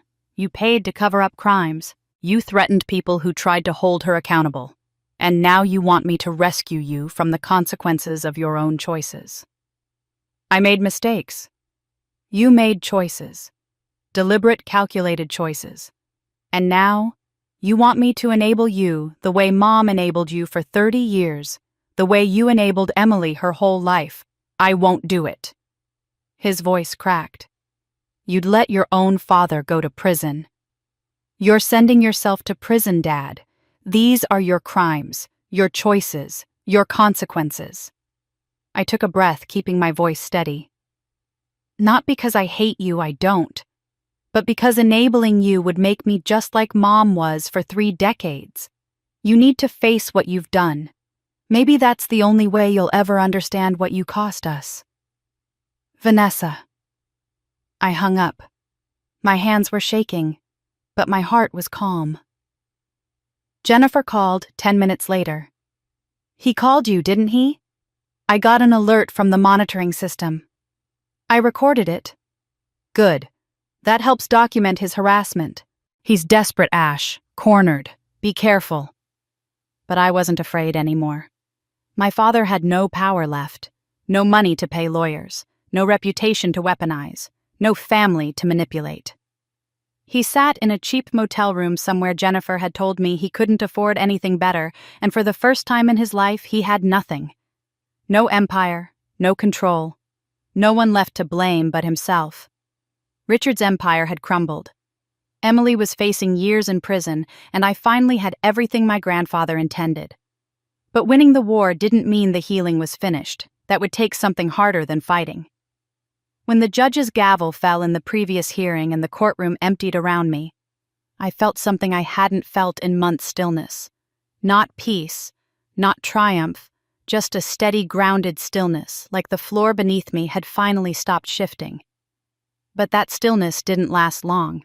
Within 48 hours, responsibility arrived in the form of folders, lawyers, financial records, and documents confirming what I already knew but hadn't fully absorbed. Hayes Holdings and the Hayes Foundation were now mine. My father's legacy, his empire of secrecy and polished appearances, sat in my hands like a puzzle. I had to decide whether to rebuild or burn. I chose to rebuild. Rebuilding was the only way to break the cycle. The formal takeover happened on May 1st. I walked into the office, a modest space with outdated furniture, a flickering fluorescent bulb, and only 7 employees, feeling like I was stepping into a haunted house of my family's making. Thomas Blackwell met me at the door with a folder and a nod that told me he both trusted me and understood the scale of the mess ahead. Daniel stayed close, not hovering but grounding me with his presence. My father's financial misconduct had touched every corner of the business: unclear transfers, fabricated expenses, missing documentation. The company wasn't large, about $4 million in managed assets, but the damage was deeper than numbers. My first act as owner was hiring a new financial manager. Not someone flashy or connected to the old guard, but a woman who had left her previous firm after reporting discrimination and being subsequently pushed out. Her name was Dana, and she stepped into the office with the steady confidence of someone who'd rebuilt herself once already. I told her, "Your job is transparency. If something is ugly, tell me. If something is broken, show me. I don't want anything hidden." She nodded and got to work immediately. Next, I met with the employees one by one. Some looked embarrassed, others looked scared. I explained what happened, what my father had done, what I intended to change, and assured them they could either stay with full support or leave with severance and no hard feelings. 4 chose to stay. 3 left, thanking me quietly, as if relieved to walk away from the Hayes name. I respected their choices. After that, I redefined the company's purpose entirely. I stood in front of the remaining staff and said, "This place was built on image and secrecy. We're rebuilding it on transparency and values. If that doesn't work for you, I understand. But I won't continue my father's legacy." No one moved, no one objected. And for the first time, I saw something other than fear in people's eyes. I saw curiosity. Hope, even. I hired 2 more people, a man who had spent years advocating for family-friendly business policies, and a woman whose brilliance had been ignored in her previous job because she'd dared to speak up. The team was small, but they understood the mission.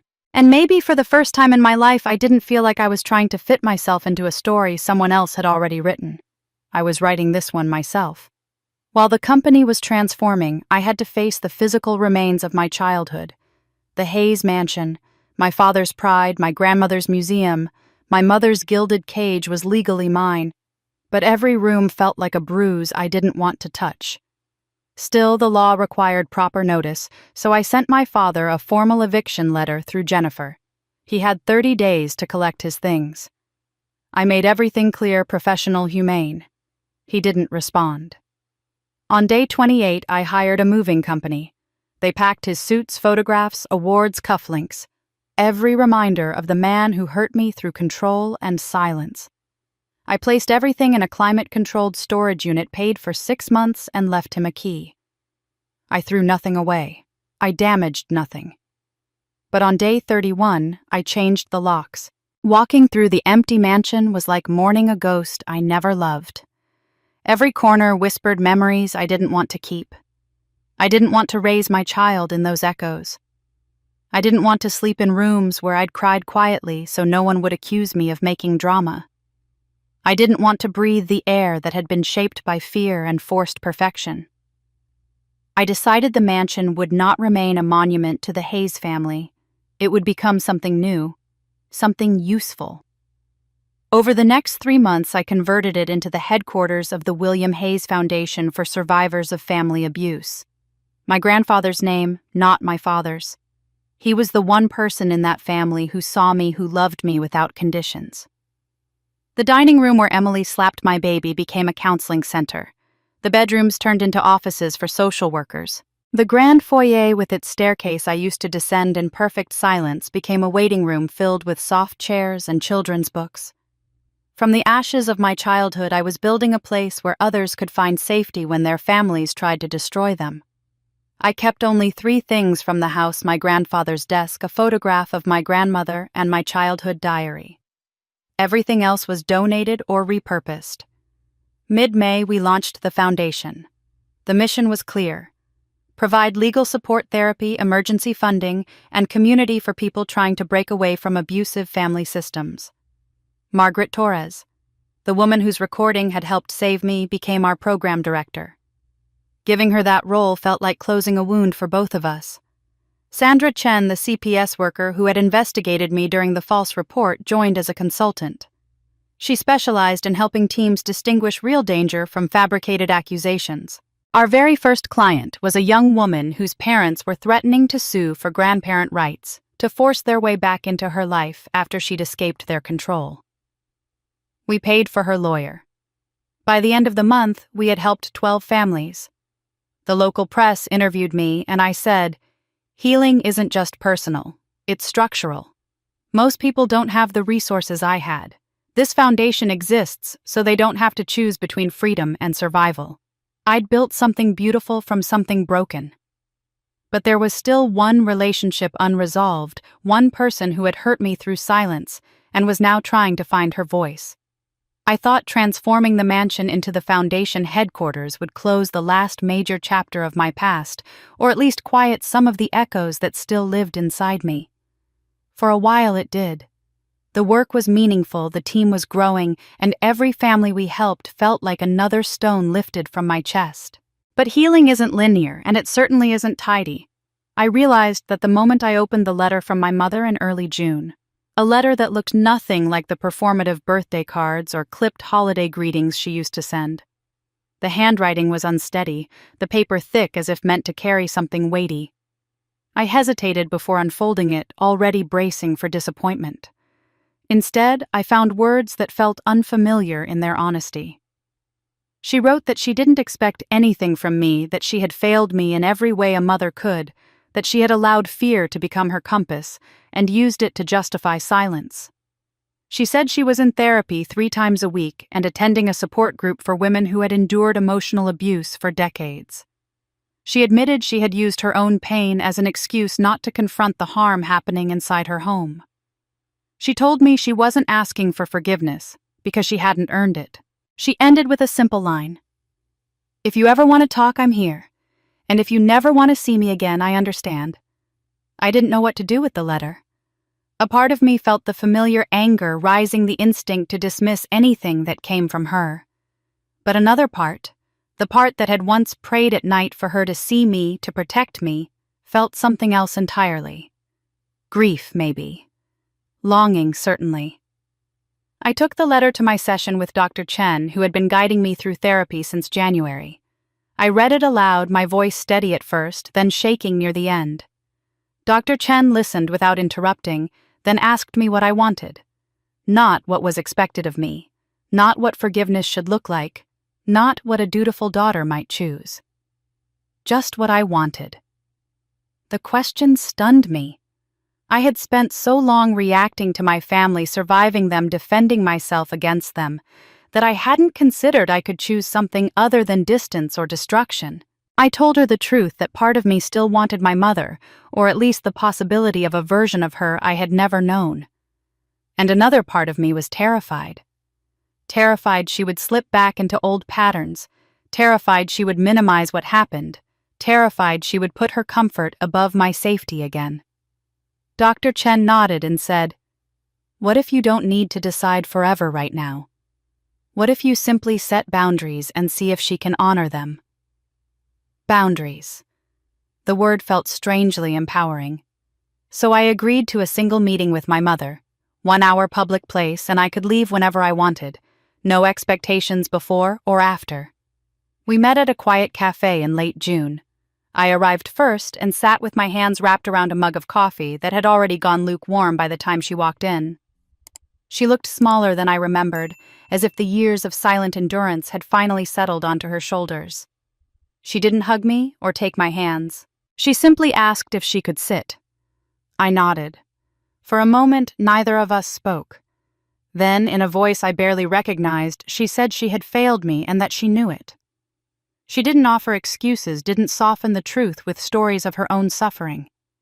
She said she had chosen comfort over courage, and that she had allowed her fear of my father to matter more than my safety. I felt something tighten in my chest, not anger but the ache of hearing words I had needed decades ago. I asked her questions I had kept buried for years. "Did you love me?" The words sounded childish, but they were all I could manage. She cried openly. She said she had loved me desperately, but that she didn't know how to love me and oppose my father at the same time. She said she believed keeping the family together meant protecting me, even though it did the opposite. Hearing her acknowledge that out loud was like opening a window in a room that had been sealed for years. The air felt different. Not clean, not yet, but moving. We talked about Emily next. My mother confessed she had known Emily had serious issues. She saw the cruelty, the jealousy, the twisted need for dominance long before I did.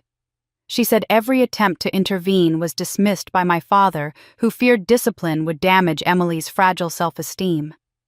Eventually, my mother stopped trying, convincing herself Emily would grow out of it. Instead, she grew into it. My mother also told me she had been visiting Emily in jail, something she had asked for permission to do because she didn't want to overstep. She said Emily was in intensive therapy and showing signs of change, but insisted that even if Emily became a better person someday, that wouldn't erase what she had done to me or my child. She made it clear she wasn't asking me to forgive Emily or rebuild anything. She was simply acknowledging her own desire to support her other daughter, while accepting my boundaries.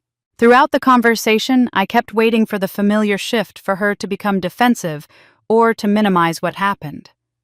But she didn't. She stayed present in the discomfort. She let the silence sit when it needed to. She owned the harm not as an abstract mistake, but as a concrete failure that shaped my life. By the time we stood to leave, my body felt like it had survived a storm, shaken, drenched, exhausted, but somehow more alive. Over the next months, we met again, not frequently, but intentionally. Once a month, same cafe, 1 hour. Those meetings were not warm or easy. Some ended with me frustrated, others with her holding back tears. There were moments when she slipped into old habits, a self-blaming comment meant to make me comfort her or a softening of my father's behavior that I had to interrupt immediately. But each time she listened when I corrected her, and she didn't repeat the pattern the next time. Progress was slow, imperfect, but real. In August, after months of consistent boundaries and respectful behavior, I let her meet my son. I watched her closely as she entered the room. She didn't rush toward him or make dramatic declarations. She asked permission before holding him, followed my cues, and didn't make the visit about her. When she left, she didn't guilt-trip me or ask when she could see him again. She simply said thank you, and that she knew she had to earn trust in small increments. Her change wasn't perfect, but it was genuine. I told Dr. Chen I didn't know if we would ever have a normal mother-daughter relationship. Too much had happened, too much had been lost. But maybe we could have something real, even if small. Dr. Chen said that wasn't settling. It was accepting what was possible without demanding what wasn't. By the end of August, I added my mother to the foundation board in a non-leadership role. She reviewed cases, offering insight as someone who had stayed too long in a harmful marriage and now understood the cost of silence. Her voice, shaped by regret and hard-won awareness, helped other women see the patterns they were afraid to name. For the first time in my life, I found a fragile peace with her. Something tender, but cautious, like holding a delicate object you're still learning to trust. But even as that relationship softened, one ghost remained. The sister who had tormented me for years was sitting in a cell sending letters I hadn't yet found the courage to read. 5 days after I read Emily's letter, Jennifer called with news that would complete my father's downfall. The DA and IRS are holding a joint press conference in an hour. You should watch it. I turned on the news and saw IRS Special Agent Victor Morales standing at a podium beside District Attorney Rebecca Ortiz. Behind them were displays showing financial documents, flow charts, bank statements. Today we're announcing criminal charges against Richard Hayes, Agent Morales began. Tax fraud, wire fraud, embezzlement, and obstruction of justice. Our investigation began in January, when suspicious financial patterns in Hayes Holdings were reported to authorities. What we uncovered was a systematic pattern of criminal behavior spanning over 15 years. My stomach dropped as he continued. Mr. Hayes siphoned $2.3 million from Hayes Holdings, a company technically owned by a family trust established by his late father, William Hayes. This money was transferred to personal accounts offshore holdings and used to pay settlements that covered up criminal activity, including his daughter's assault on a minor. The tax fraud stems from unreported income and false business deductions. The wire fraud involves systematically moving money between accounts to conceal the embezzlement. The obstruction charges relate to Mr. Seiyimsa Magyarsit, Hayes's active cover-up of violent crimes committed by family members. Rebecca Ortiz stepped forward. This investigation started as a civil tax matter, but as we examined the records, we found something worse. Mr. Hayes used corporate funds as a personal slush fund to maintain his family's reputation while enabling dangerous behavior. He paid $50,000 to suppress evidence of child abuse. He threatened witnesses. He used embezzled money to silence victims. The press conference continued for 30 minutes. Every financial crime my father had committed laid out in excruciating detail for the world to see. Within 48 hours, his life imploded. His bank accounts were frozen pending investigation. Hayes Holdings was placed under temporary receivership while forensic accountants continued their work. Business partners who'd stood by him through Emily's trial suddenly discovered their moral compasses. 3 filed lawsuits for breach of fiduciary duty, claiming they'd had no idea company funds were being misused. The country club revoked his membership. The luxury cars he drove were repossessed. They'd been leased through the company, and when payments stopped, the leasing company moved fast. His lawyer sent a terse estimate defending against these charges would cost at least $500,000, possibly more. My father had no liquid assets to pay it. Richard Hayes, who'd spent 40 years building an empire of wealth and reputation, was essentially broke and facing 10 to 15 years in federal prison. My mother thankfully was protected. She'd filed for divorce and legal separation of assets the day after testifying at Emily's trial. Thomas Blackwell had worked quickly to ensure Richard's financial crimes couldn't touch her. She lived in a modest apartment now funded partly by the education money she'd saved and partly by a survivor support network. She'd lost the mansion and the country club, But she'd gained something more valuable: freedom. A week after the charges were announced, my phone rang. Unknown number. I almost didn't answer, but something made me pick up. Vanessa? My father's voice. Hollow. Defeated. I need your help. I pressed record on my phone. Jennifer had taught me to document everything. You're violating the no contact order from Emily's case, I said. I know. I'm sorry. But I'm desperate. He paused. I know I wasn't a good father. I know I failed you. But I'm still your father. The DA is offering a plea deal if I cooperate fully and make restitution.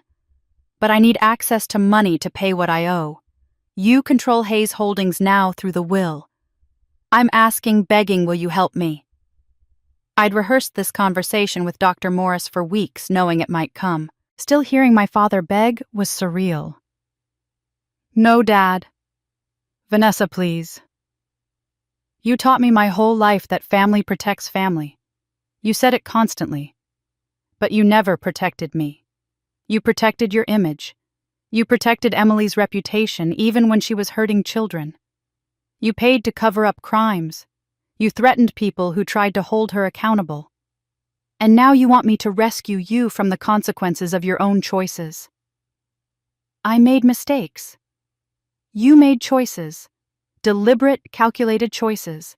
And now you want me to enable you the way Mom enabled you for 30 years, the way you enabled Emily her whole life.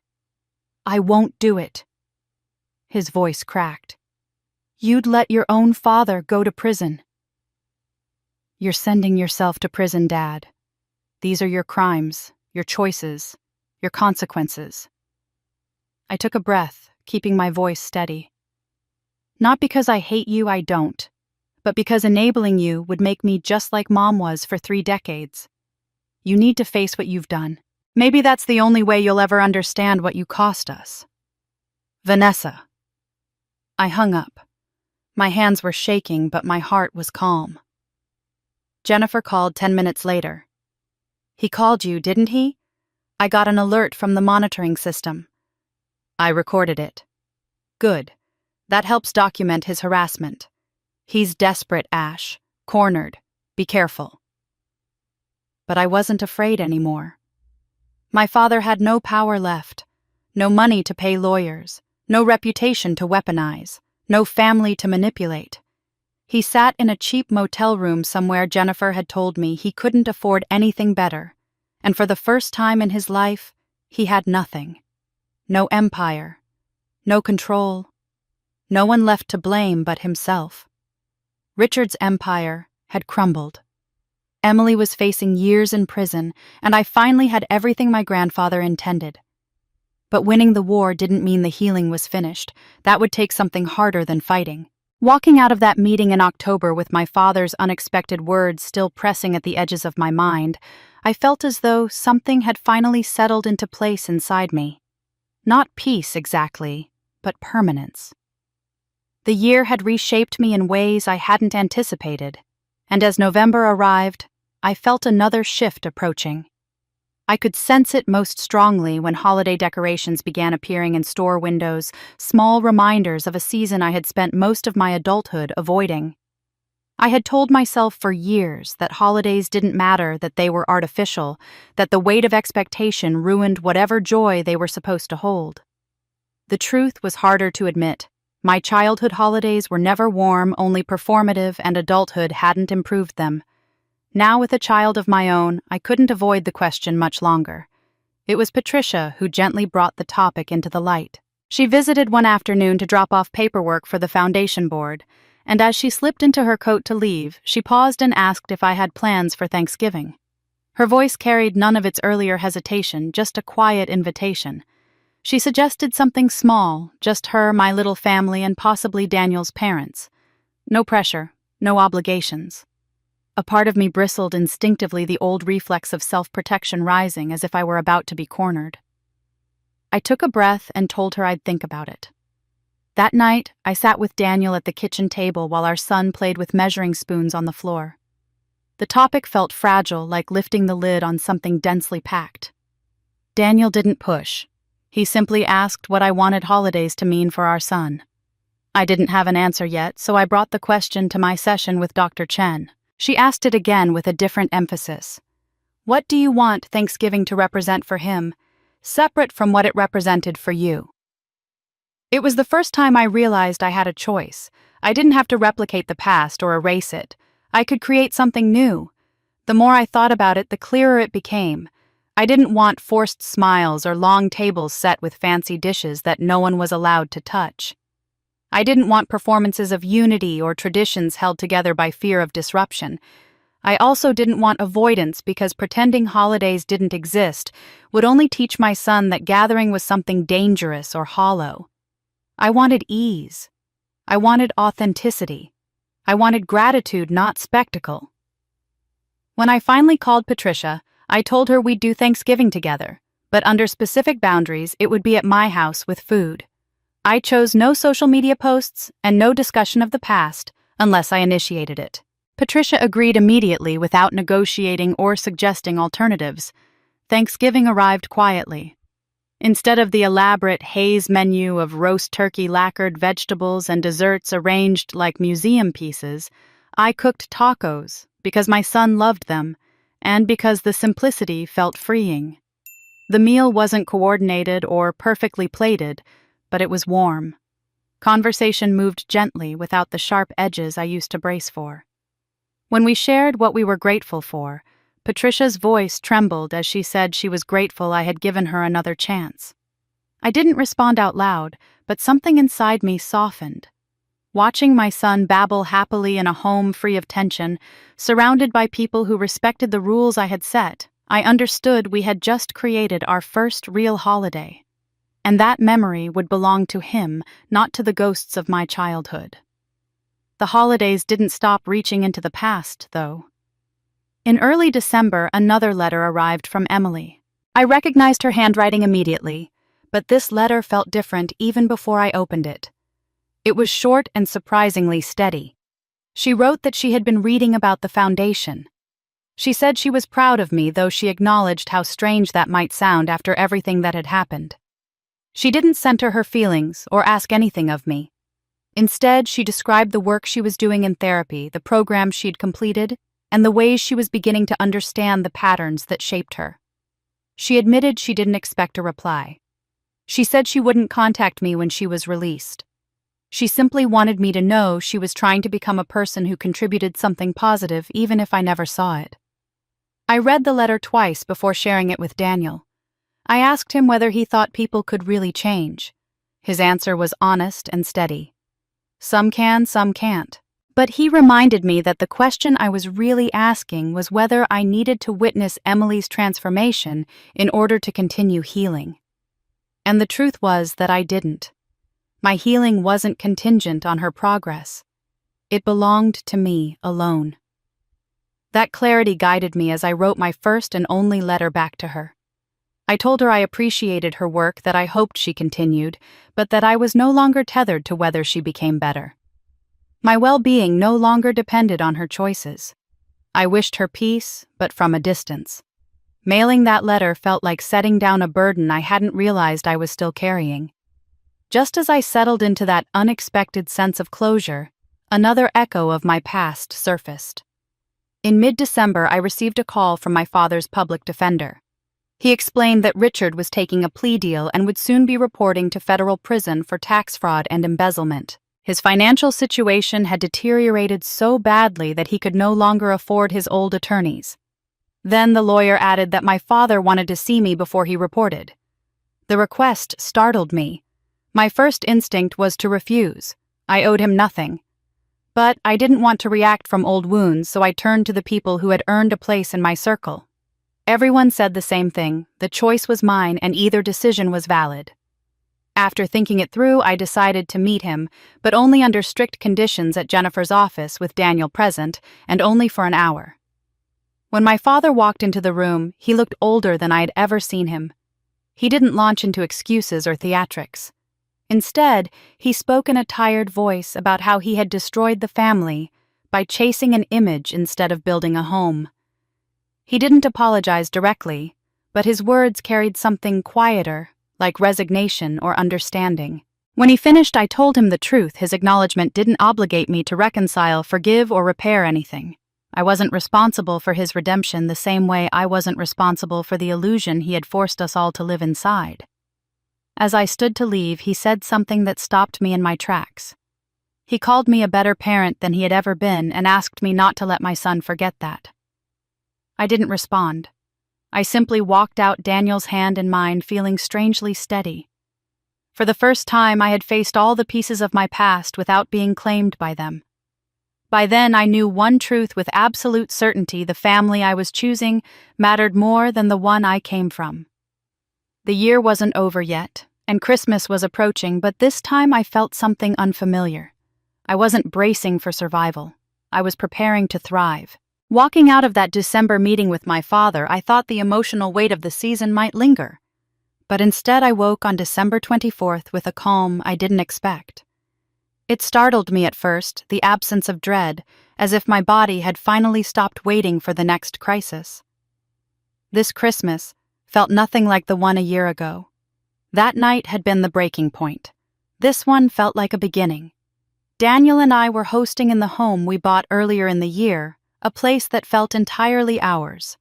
It wasn't grand or imposing, just warm and lived in, with soft lights, mismatched ornaments, and my son toddling around in holiday pajamas he refused to take off. The scent of pine and cinnamon floated through the rooms because I wanted it, not because I was trying to impress anyone. People would arrive soon, people I had chosen with intention, and the thought didn't tighten my chest the way gatherings used to. Daniel's parents were the first to knock, bringing homemade bread and the easy affection they'd always extended to me. Patricia arrived a little later, asking quietly if it was okay to come inside, a gesture that showed how much she'd changed. Maria came with her children and a tray of empanadas. Margaret walked in laughing at something her husband had said outside. Jennifer arrived last, balancing a stack of desserts and announcing she refused to apologize for making too much. The house filled quickly with voices and warmth, a type of celebration I had rarely experienced before. No forced politeness, no careful choreography, just people showing up as they were. We ate at the farmhouse table Daniel built with a friend, the one that already had scratches from toys and the faint stain from a spilled smoothie my son had proudly made on his own. I loved that table because no part of it demanded perfection. At one point during the meal, Daniel looked across the table at me and gave my hand a gentle squeeze. We didn't need words to acknowledge what this night meant. A year ago, we had been fighting to protect our son from the people who should have loved him most. Now we were surrounded by those who had chosen to stand with us. After dessert, when the house settled into a comfortable hum, I stepped onto the front porch for a breath of cold air. Patricia joined me, but waited for me to nod before standing beside me. Snow began to fall in quiet flakes, the kind that land softly and seemed to erase sharp edges. She whispered her gratitude for being included, adding that she knew her presence was a privilege she had to earn, not something she was entitled to. I told her the truth. Her place in my life existed because she had done the internal work I once believed she would never attempt. She didn't try to make herself seem heroic or misunderstood. Instead, she admitted she'd begun volunteering at a shelter, using what she had learned from her own mistakes to help other women recognize patterns of control. She said she wanted to be a voice that might prevent someone else from losing years to silence.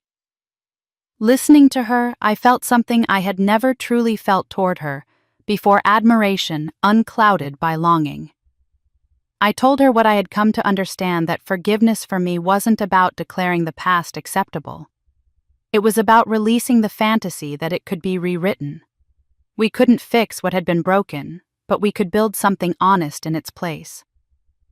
When we hugged, it felt like two adults meeting each other fully, not a child clinging to a mother who couldn't save her. Later that night, after most of the dishes were washed and leftovers were packed for Patricia to take to the shelter, I carried my son upstairs. He fell asleep quickly, curled around his blanket, unaware of how much he had changed the course of my life. Watching him in the quiet, I realized that everything that followed last Christmas had begun with my decision to protect him, even if it meant severing ties I once thought unbreakable. Emily's actions had been the spark, but my choices had been the fire that cleared the way for something new. I whispered to him that he had saved me not because he ever needed rescuing, but because loving him demanded I finally rescue myself. When I went back downstairs, Daniel was laughing with Maria and Margaret, while Patricia finished boxing up food to donate. Seeing them together, comfortable and unguarded, filled me with a sense of belonging I had never felt in my childhood home. Daniel wrapped his arms around me and wished me a Merry Christmas. For the first time in my life, those words didn't feel like an obligation. They felt like truth. After everyone left and the house quieted, Daniel and I sat together on the couch, looking at the tree that leaned slightly to the left because my son had insisted on rearranging the ornaments. It was imperfect and handmade and utterly beautiful. As I leaned against Daniel, I found myself saying aloud that last Christmas had nearly destroyed me. But this one had given something back. He asked what changed, and the answer came easily. I told him I had finally claimed my worth instead of waiting for anyone else to define it. I told him I wasn't the overlooked daughter anymore, or the frightened woman trying to keep the peace. I was myself, fully and intentionally.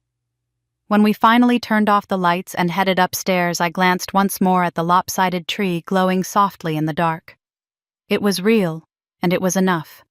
That was the Christmas that finally saved me. After everything I endured and rebuilt, I finally understood that strength isn't the absence of fear, but the decision to rise even while afraid. The people who hurt me faced their consequences, but what truly saved me was choosing myself. Choosing truth.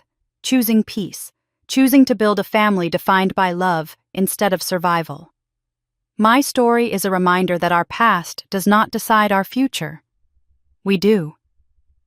Healing begins the moment we stop waiting for others to change and start becoming who we were meant to be. If this journey moved you, please subscribe to the channel and share your thoughts in the comments. What lesson spoke to you the most? I'd truly love to hear from you.